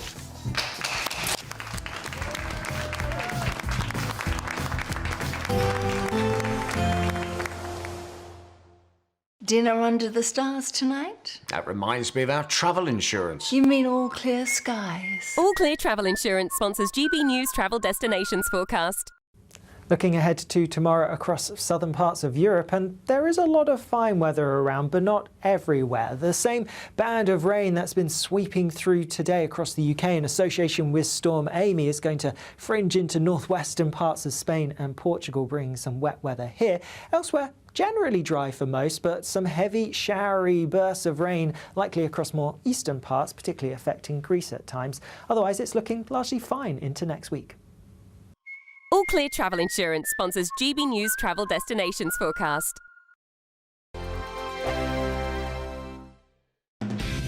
Decisions made in Washington aren't just shaping America, they're shaping Britain too. From migration to global security, from crime to health. Whatever happens in the White House today will be felt in your town or city tomorrow. That's why The Late Show is live from Washington, D.C. Cutting through the politics to show you what it all means for Britain. The Late Show live every night at midnight. Only on GB News, Britain's news channel. GB News Breakfast. Every day from 6 a.m. Park Estate and the anti-litter champion. Great to see you. What made you think of this, Duncan? I think just the huge amount of litter. I said to the children, when I was their age, we would be able to go from this beautiful estate, which I'm so lucky to live in, to Witham or Chelmsford or Braintree, and you'll never see any litter. And today it's so different. And, you know, we're thinking we've got to affect some kind of behavioural change. And the best place to start with that is with young minds. It's so baffling to me that people don't prioritise litter, because if you think about it, all the ills of society that our civic leaders are trying to sort out are characterized by, you know, antisocial behavior, lack of personal responsibility, selfishness, lack of community spirit. And if you toss a plastic bottle or a disused coffee cup or a wrapper out of your window, one is displaying exactly the same characteristics as, you know, we need to resolve all the other bigger antisocial problems. What reaction are you getting from today's children? Are they a bit astonished about the fact that they shouldn't throw litter around? Yeah, no, every time you ask the question, has anybody seen anyone littering? Up went 500 hands. Have you ever littered? And up went to sort of 10 very brave little hands. GB News, the People's Channel. You want to know what's really going on in the corridors of power? Labour don't know what to do with you half the time, and that makes you quite lethal in the chamber. Get behind the headlines with Chopper's political podcast. Join me, Christopher Hope, as I sit down with the great and the good of British politics. We'll see where this ruling takes us. These are the stories shaping our nation. Chopper's political podcast, available now on all platforms. Listen in and stay ahead.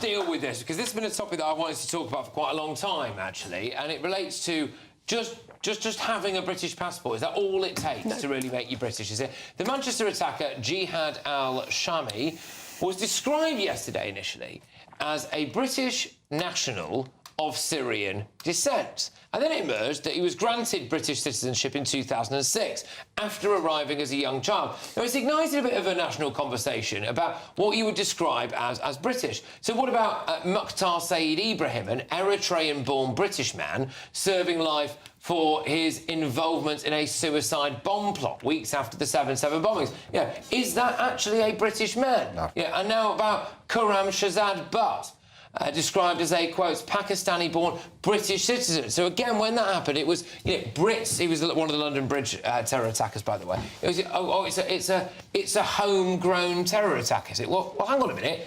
Not if he grew up abroad. Surely not. And it seems even politicians now, yes, even reform politicians, are getting very confused about what language they can and can't use. True unrest, and it's scary. It's scary as a local resident, somebody who's born and bred here. I shouldn't have said that. Well, do you see why this is people sometimes think that reform are very much against having people that just here? Came out. It just came out. Just that's unfortunate for you. Well, it's also a ridiculous thing to pick her up on, but anyway, whatever. Look, this whole thing came quite sharply into focus for me a little bit earlier on in the week as well, when it was revealed that a council in Surrey had just found £10.25 million to give homes to Afghans. And then I interviewed a local councillor, and he kept telling me, no, these are for British citizens. And finally, I realised what he meant by that. He meant that these are blokes and women from Afghanistan who've lived in Kabul for the first 30-odd years of their life, that we've given a British passport to, and therefore it's classed as these are homes for British citizens. citizens, right? And I just think they're not, are they? So what is it that makes you a British citizen? You know, is it just the passport? It's being born and bred. I would never... How can you say that? For that. Look, at the end of the day, I like to use, say, the analogy, because a lot of people want to move to Spain. I would if I had the money. If I moved to Spain now, my 3 children would not suddenly become Spanish, neither would I. But if I decided, me and my wife in the later years, to have another baby in Spain, and that baby was born there, and we were living there, and it grew up its whole life there, that baby, that child, I think, could be called Spanish. My other kids couldn't. So it has to relate to here, especially with this jihad, the synagogue attacker. At the end of the day, he also moved here when he was 15 or 16, the age when Labour want to basically give you the vote. He wasn't a child. He was 6. Okay. Sorry, I think he was 6. And actually, he received his citizenship when he was 16. Right, so okay. you're right about the 16, but it was when he got citizenship. He was 6 when he came here. Right. So most of his childhood and early life was actually... But he's not British, Barry. So He's not British. Is it right to... This is what annoys me a little bit now, which is that I think for some people, I get that maybe from a legal sense, the document makes you British. But I don't think that's all there is to it, is it? I think to most people, your nationality, whatever nationality you consider yourself, it's about your loyalty, your love for your country, your sense of belonging in that country. And to say you're British, it is not a white Anglo-Saxon thing, and it's why I really like the flag thing. We should all... patriotic people be getting together. I'm from Wolverhampton. It is a very multicultural place. We've got Windrush generation, West Indian community. We've got a huge Sikh community. But they are absolutely British. You know, they've been here generations. They love this country. And that's... You know, if you love this country, you do not have loyalty to another country on earth ahead of this one. Actually, it's almost like Norman Tebbett's cricket test. But that's the point. You're going back to something like the cricket test. Look, I'm a Scotsman, right? I live in England. I've lived most of my life in England. Who do I support when we're playing rugby? Who do I support when we're playing football? I support Scotland. Right? You're Scottish. That's still our country, though, Barry. You're not English. Yes. So what's the point? You're not English. You're Scottish. Yes, that is the point. Right. You don't have to. It's not a test of no. So it's where you're born and bred. At the end it is. I'm half Northern Irish by earlier blood. today, when we got told that we would be talking about what makes us British, I was thinking of this in a much more light-hearted way than this. I thought, what makes us British? We queue, right? What makes us British? We'd rather have our police not have guns. If you'd have queued at the synagogue, we'd have been... We obey the law, not out of fear, but because we think it's a sensible way to live together. But we also don't carry out terrorism. I do get what you mean. That's all right. I can understand why there might be some idea that you thought was a bit slightly more light on topic. I get that. But even if... Can I just put this to you then? Even if someone does abide by the law, queue, do whatever else on your list there, if they were not born in Britain, but they've got a British passport, for you, does that make them British? They're a British... If they've got a British passport, they are a British citizen, and they are entitled... They're entitled, if they have a British passport, to all the rights and privileges of a British citizen. All right. Now, you may say we shouldn't give out our citizenship so freely. That you're entitled to say that, but if you start saying that one citizen is less than another, then you really... No. It's not that. It's not that. What it is, to me, I think, is no. Hang on. It's not. I think that there are two things here. There is British by citizenship, nationality, and there is British by culture and behaviour. Yeah, now, absolutely. I think that there is a fundamental truth that we need to acknowledge here, and that is that if you are someone that comes from another country, you actually do need to abide by a different standard, and I would argue a higher standard than someone that is born here. Now, that doesn't seem very fair on paper, and I understand what I'm saying, how that might come across. But you are given the privilege of going to another country, and therefore that means you actually need to make, and the state needs to help you do this as well, by the way, you need to make more of an effort to integrate. You need to make more of an effort to get to know that culture. You need to make more of an effort to contribute. You need to make more of an effort to not commit crimes that people who were born here do. Now, that's not fair on paper, but it's what I would have to do if I went and lived in a different country. And if I didn't, I would be judged differently. I've got friends who went to live in the US. They are very proudly American. They've been there 30 years now, and they have taken that on. It's their new... Yeah, that's what you have to do. It is their commitment. And it's not racist or wrong to make that point, I think. I think I was just the latest in a long line of cases where it's described as, you know, British man. And it's like, well, hang on a minute, where were they actually born? But it's a way. When they've come from Afghanistan. But it's a way of sort of managing to sweep under the carpet, I think, the fundamentals that are there. Oh, we've got to move on, because I do want to, before we come back, as it looks as though Turkistan might be about to use it on digital ID, and there's a bit of news for you as well about the ECHR, which I think you might find interesting. But here's how you can win a motorhome and loads of cash. It's our biggest, greatest Great British giveaway to date. Your chance to win a prize package worth over £104,000. You could be driving away with this brand new Benamar Primero motorhome. With thanks to Marquis Leisure, this 4-berth home from home comes complete with integrated kitchen and bathroom areas, sky view roof light, and has all the tech you'd expect from the latest 2025 model. We'll also give you an incredible £30,000 in tax-free cash to make sure any adventures in your motorhome are taken in style.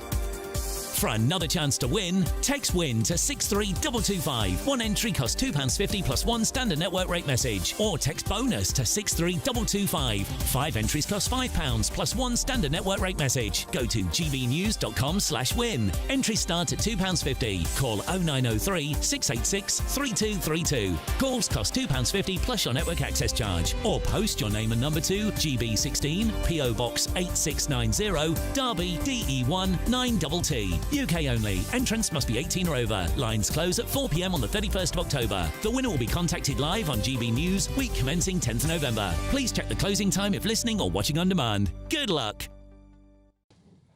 Oh, breaking news for you as well. There's been a lot on that tonight, hasn't there? Another one of breaking news, yes. US President Donald Trump has taken to Truth Social and said that Israel must stop bombing Gaza immediately and that he believes Hamas is ready for peace after an earlier statement from Hamas. Hamas, of course, said that they were ready to release the hostages, dead or alive. So there you go, some major developments. It looks like we are on the brink, I think, of peace. And it's nice to say that, because the amount of times I sat here and gone, we're on the brink of war, actually. So it's nice to say that we are on the brink of peace. So there we go. The Prime Minister's former advisor, though, Peter Hyman, has warned that plans to introduce mandatory ID cards could be dead in the water. It looks as though Starmer might U-turn. Stay tuned.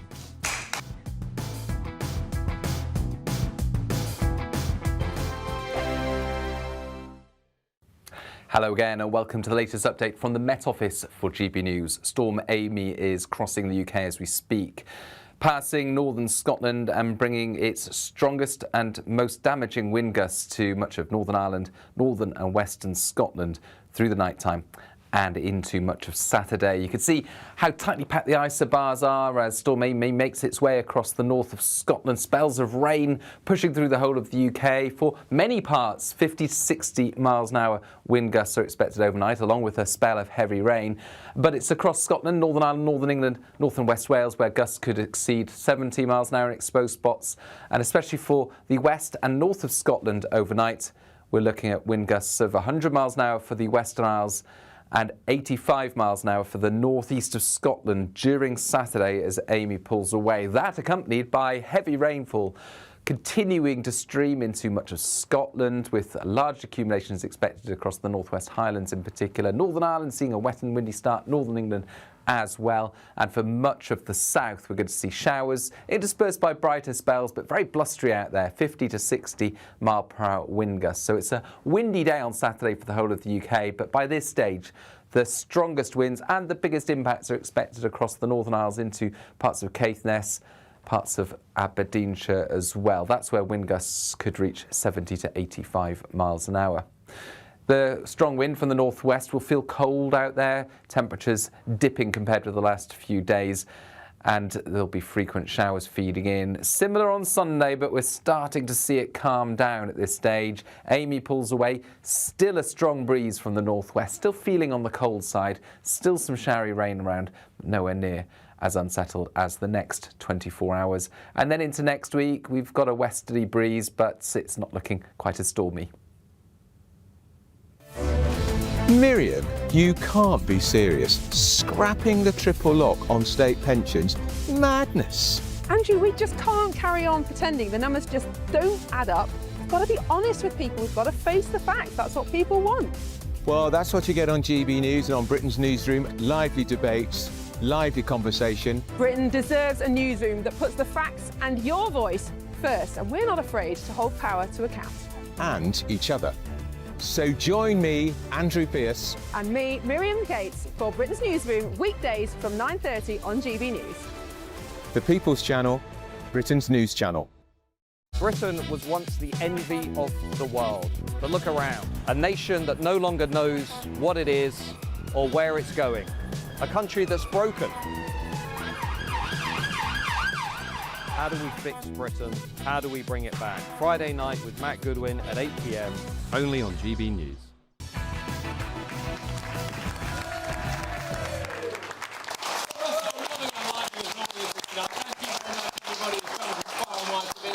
And we are spoiled for breaking news this evening. Does anyone here want to leave the ECHR? Yay! Well, ahead of the Conservative Party conference, which starts on Sunday, Tory leader Kemi Badenoch has tonight announced that the party will leave the European Convention on Human Rights if she wins the next election.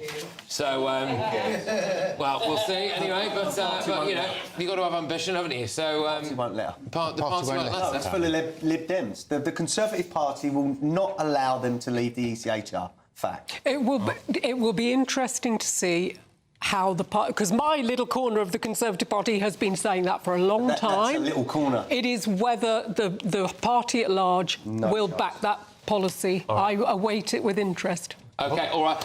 We're just going to whiz ourselves on squeezing this topic because it looks as though Sir Keir Starmer's plans for mandatory digital IDs, you know, the ones he announced, tremendous fanfare, went on stage, said they're definitely happening, you can't work without a digital ID. Well, it looks now like they might be scrapped because A, they're so unpopular, and B, also the person who is advising him and one of the companies that might make them, it says that they don't want to because they're so unpopular. So there we go. We looks like we're on another U-turn here. Has anyone got a point on digital IDs? There we go. Stand up, make your point, sir. I do hope there is a U-turn on the digital IDs, considering there's been over 2 million sort of like vote for the petition to vote against it. But there's obviously an ex-PM son involved in it, and how much is that going to cost the taxpayer to do it? And I also believe that this week, unknowingly, there's been the government digital ID uploaded onto people's phones as well, if nobody's checked it. But how safe will the data be as well with the app? And people in this country already have their own ID, passport, driving licence, national insurance number. It just doesn't make any sense. So just like to get the views of the panel. Can I just say as well, Tony Blair's think tank wants digital IDs to turn neighbours into informants. This is the thing. So apparently there was a proposal put forward about how digital ID might work, and it would basically say that if you were annoyed with your neighbour, you could put a complaint about them on the app, and that would damage your neighbour's community impact score. So if you don't lend them your lawnmower, you're in trouble. It's ridiculous, isn't it? Basically, they want us to live like China, where it's a social credit system. Exactly. If you speak out against the authorities in China, you might not be able to travel on a train. If you want to protest, they stop your ability to use your card, get your benefits or get your pension. At the end of the day, this was not in their manifesto. The public is aware of the control mechanism that digital ID could bring about now. It's all over social media. Everyone I speak to is against this. This is coming from someone who thought I thought that you should have ID to vote, a physical card. A physical card cannot stop you doing anything, but a digital platform linked to your benefits, your pension, and your social credit score is a digital prison for you in this society, and it does not belong in Britain.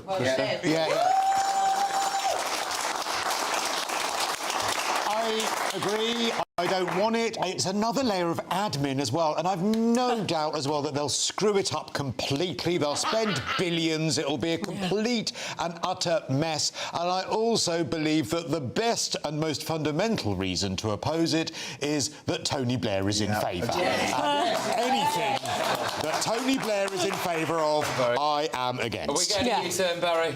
Look, I suspect we are, but...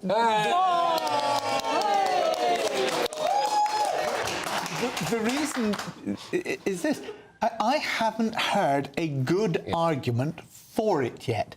The argument that was put forward... The argument that was put forward was it would stop illegal working. Well, actually, if you look at the people who don't have, as you and I do, national insurance numbers, right, they have already got biometric data cards, right? So if you're and employers here, already have a duty if you're to check. here and don't have the right to work, the employer has the responsibility to check on a digital website and landlords and find whether you're on it. So would you vote against it, Barry, if it got to the... Can I just ask, though? Yeah. Can I just say, I actually had a constituent whose wife had received her right to work in the UK. He employed her. Fine. He then wanted to employ somebody else. He then checked on the system and he couldn't get it right. So he thought, well, I better check with my wife because I know she's got the right to work. They checked on the digital system. She had the right to work. So he checked again with the guy. He didn't. So he didn't employ her. Employ that guy.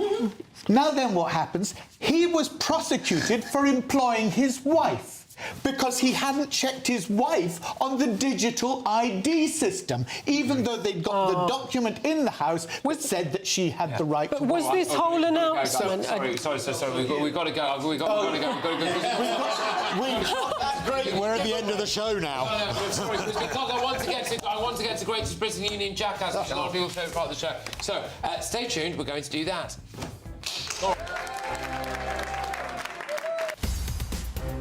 In the GB newsroom, we bring you the news as it happens. With our team of dedicated journalists across the UK, we're ready to keep you up to date with what's happening every half an hour, every single day. Bulletins here on GB News, the People's Channel, Britain's news channel. GB News Breakfast, every day from 6 a.m.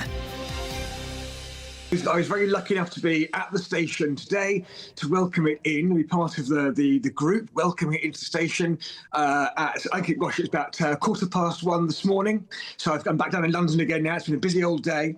But yeah, I've been on that train previously on the main line. We took it out for a test run a couple of weeks ago, and we were in those wagons under moonlight. So this little engine pulled us along a branch line and under test, but this incredible replica train, a complete train, genuinely is a direct link with the past and lets us understand a little bit what it was like to have technology like this at the time, and then showcase this phenomenal little machine and this train, these vehicles, how we can solve problems today, actually, and how far we've come, and shows the heritage of Britain's genuinely incredible railway network. It is a pretty little train, actually, isn't it? And if you say that it can help you solve problems today, in what way? I mean, this, compared with that machine it is next to, it's incredibly primitive. So what can we learn from this little thing? Well, I think the same problems extend as today, right? That we need to move people and things from A to B. And what's so lovely about seeing a machine like this, locomotion number one replica, of course, is that it genuinely shows us how someone thought, I've got a problem. How do I move coal and people from up there to over there? And actually the answer was railways. And so often today, the most efficient way of moving people around still in railways. GB News, the People's Channel.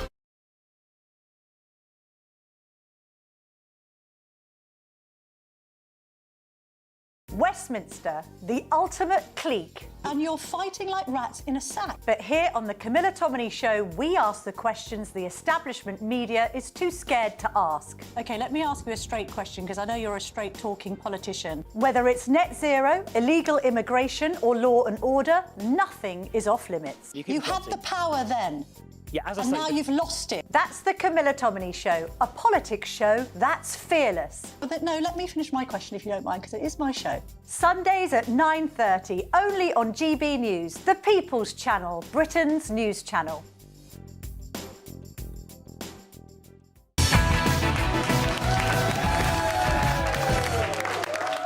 Brilliant. Thank you very much, everybody. Let's crack straight on with Greatest Britain Union Jackass, starting with Greatest Britain, Adam. Mine is the rabbi at the Manchester synagogue and those people that stopped this atrocity being even worse. Brave, brave people. Yeah, absolutely. Christys? Mine is Hyacinth Bouquet herself. Dame Patricia Routledge, who died today. Absolutely wonderful and formidable character that she created. Fantastic. Mine is another, sadly, person who died this week. Her work with animals and chimpanzees, Jane Goodall. Yes. Fabulous woman. Yeah. Mine is the Community Security Trust, who are the first line of defence at synagogues and schools around this country for the Jewish community. Yeah. OK, all right. It's going to be a difficult one to choose, this one. I'm going to jointly award it, I think, to various nominations there. Yeah. Right, let's go to Union Jackass now. There we are. This is good. Give people a kicking on the way out. So go on. Who's your... Mine is our favourite London Mayor, Sadiq Khan. Every week. For not condemning He's a friend of mine, actually. For not condemning the protesters every week. For not condemning the protesters from the left that were arrested and attacked the police officers. He did it with the United Kingdom March, but not them. All right. Hypocrisy. Go on then. OK, mine is the moronic Steve Reed, Housing Secretary, who was interviewed by Camilla Tominey and was asked, as Housing Secretary, how many new houses have you built? And then was affronted by being asked the question, claimed he wasn't Wikipedia and was an absolute fool. What I liked about that was, like, the only reason you know that is because one of your researchers has Wikipedia it. It's like, well, yeah. But that's why didn't you? Yeah. That's how you find out information. Yeah, go on. Mine is the wonderful lefty campaigner Carol Vorderman, who told us all to vote for Keir Starmer, and then at Labour Party conference she sat down and admitted it's been an absolute failure. Who knew? Well, yeah. I mean, there you go, isn't it, really? Thanks, Carol. Go on, Barry. My Union Jackass is Kemi Badenoch, because she's going to cancel £83 billion worth of investment that's come into this country and 1 million jobs in the supply chain by leaving the Paris Climate Agreement. She won't, because she won't get in power, Barry. All right, OK, well, She's a fool for saying it. Well, OK, right, so who should we go for? Sadiq Khan. Steve Reed. Yeah. No housing minister. Also... Carol Vorderman. OK. Kemi Badenoch. OK, well, there you go.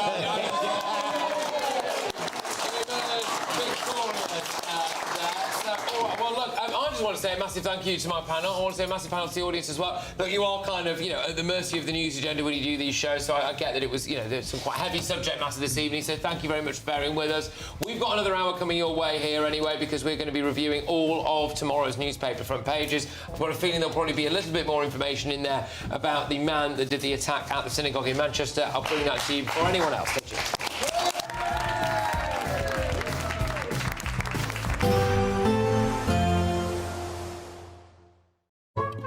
Today's outlook: cool, calm and completely horizontal. Boxed Aircon sponsors the weather on GB News.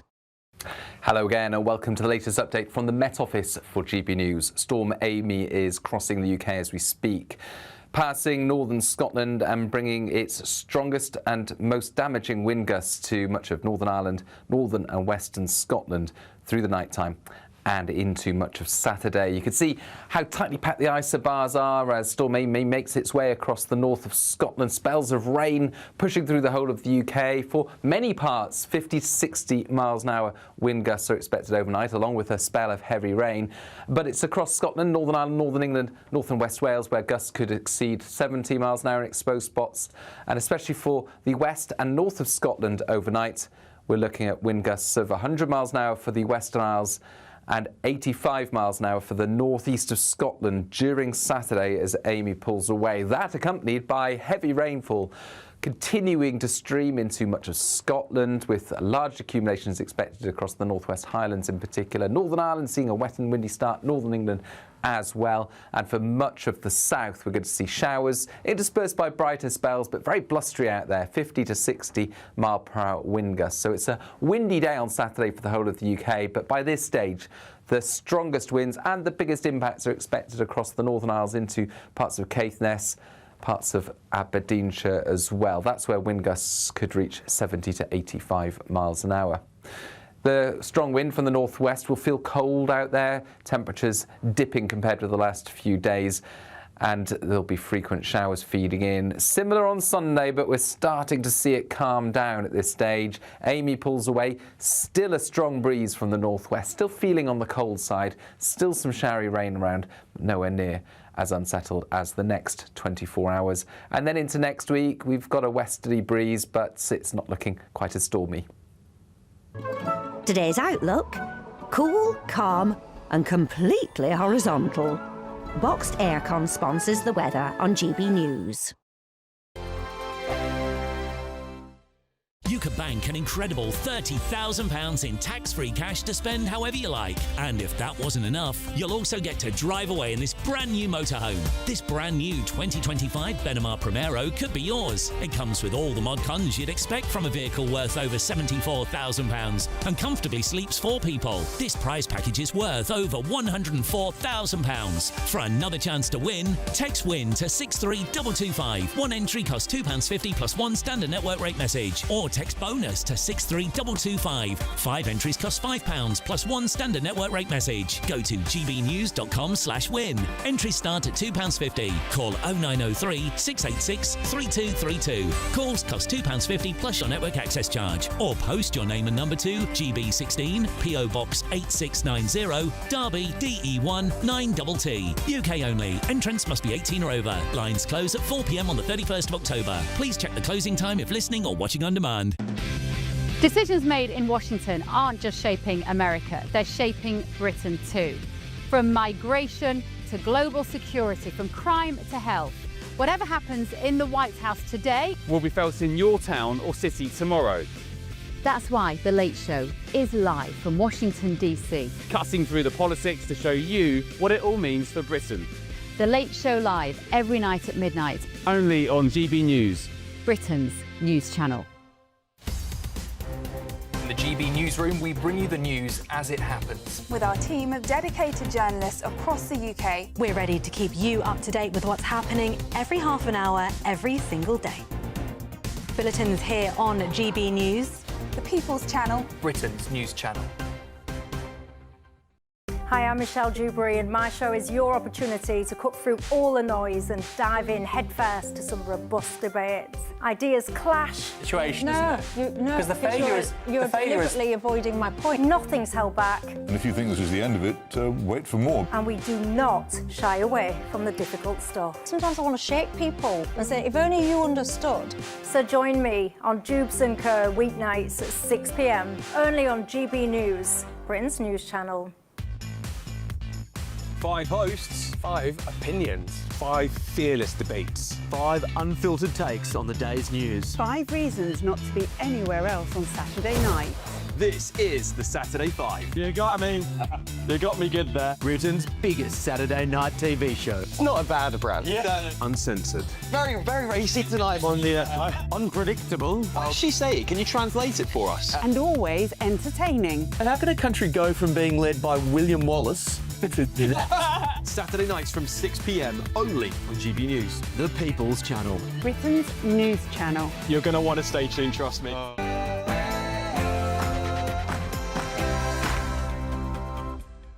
Welcome along to Patrick Christys tonight, late edition. Lots of breaking stuff flying around. To ensure the success of this effort, my plan calls for the creation of a new international oversight body, the Board of Peace, we call it. Look, we've got some huge news coming out of the Middle East, but also relates to us here in Britain, of course. President Trump has said that Israel must stop bombing Gaza immediately, but that comes after Hamas agreed to release all, yes, all its remaining hostages, dead or alive. Lots happening there, plus...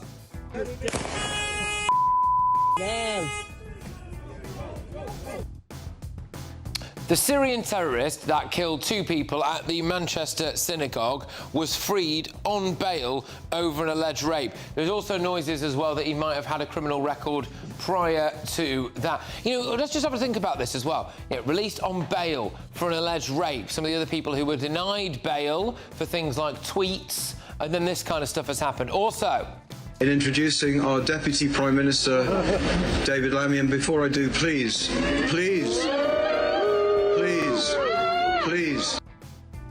Crowd shout shame on you at Deputy PM David Lammy. The Daily Mail have gone for Lammy told you have blood on your hands. He was trying to speak at a vigil at the Manchester synagogue. For me, one of the big parts about that, by the way, was that David Lammy turned up and he obviously couldn't speak from the heart. It was a pre-prepared speech on a sheet of paper that he had to keep reading over. Pathetic. And... When it comes to the ECHR, I have always been very clear that the ECHR should not stop us from doing what is right for the people of this country and what is right in our national interest. Yes, well, like I said, there's a lot of breaking news tonight. This has just landed. Kemi Badenoch has confirmed that the Conservatives will leave the ECHR. There is a catch, of course. That's if she wins the next general election. Big if. Also...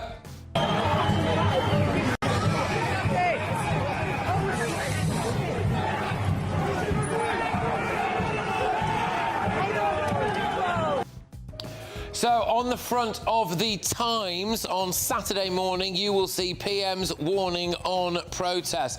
So, Sir Keir Starmer has said that the protests are, quote, stoking anti-Semitic tropes. More protests will happen tomorrow. Why can't they just be stopped?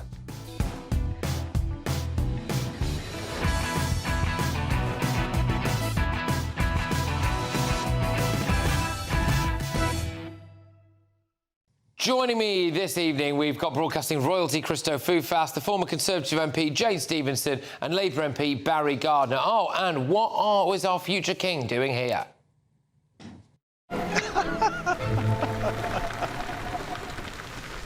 Eugene, good morning.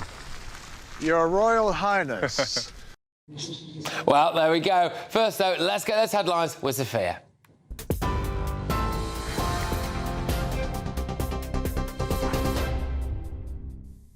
Patrick, thank you. Very good evening. It's just gone 11 o'clock. These are your top stories. Well, breaking earlier this evening, Hamas has said that it agrees to release all Israeli hostages, alive or dead, under President Trump's Gaza proposals. The group has confirmed readiness to immediately engage in negotiations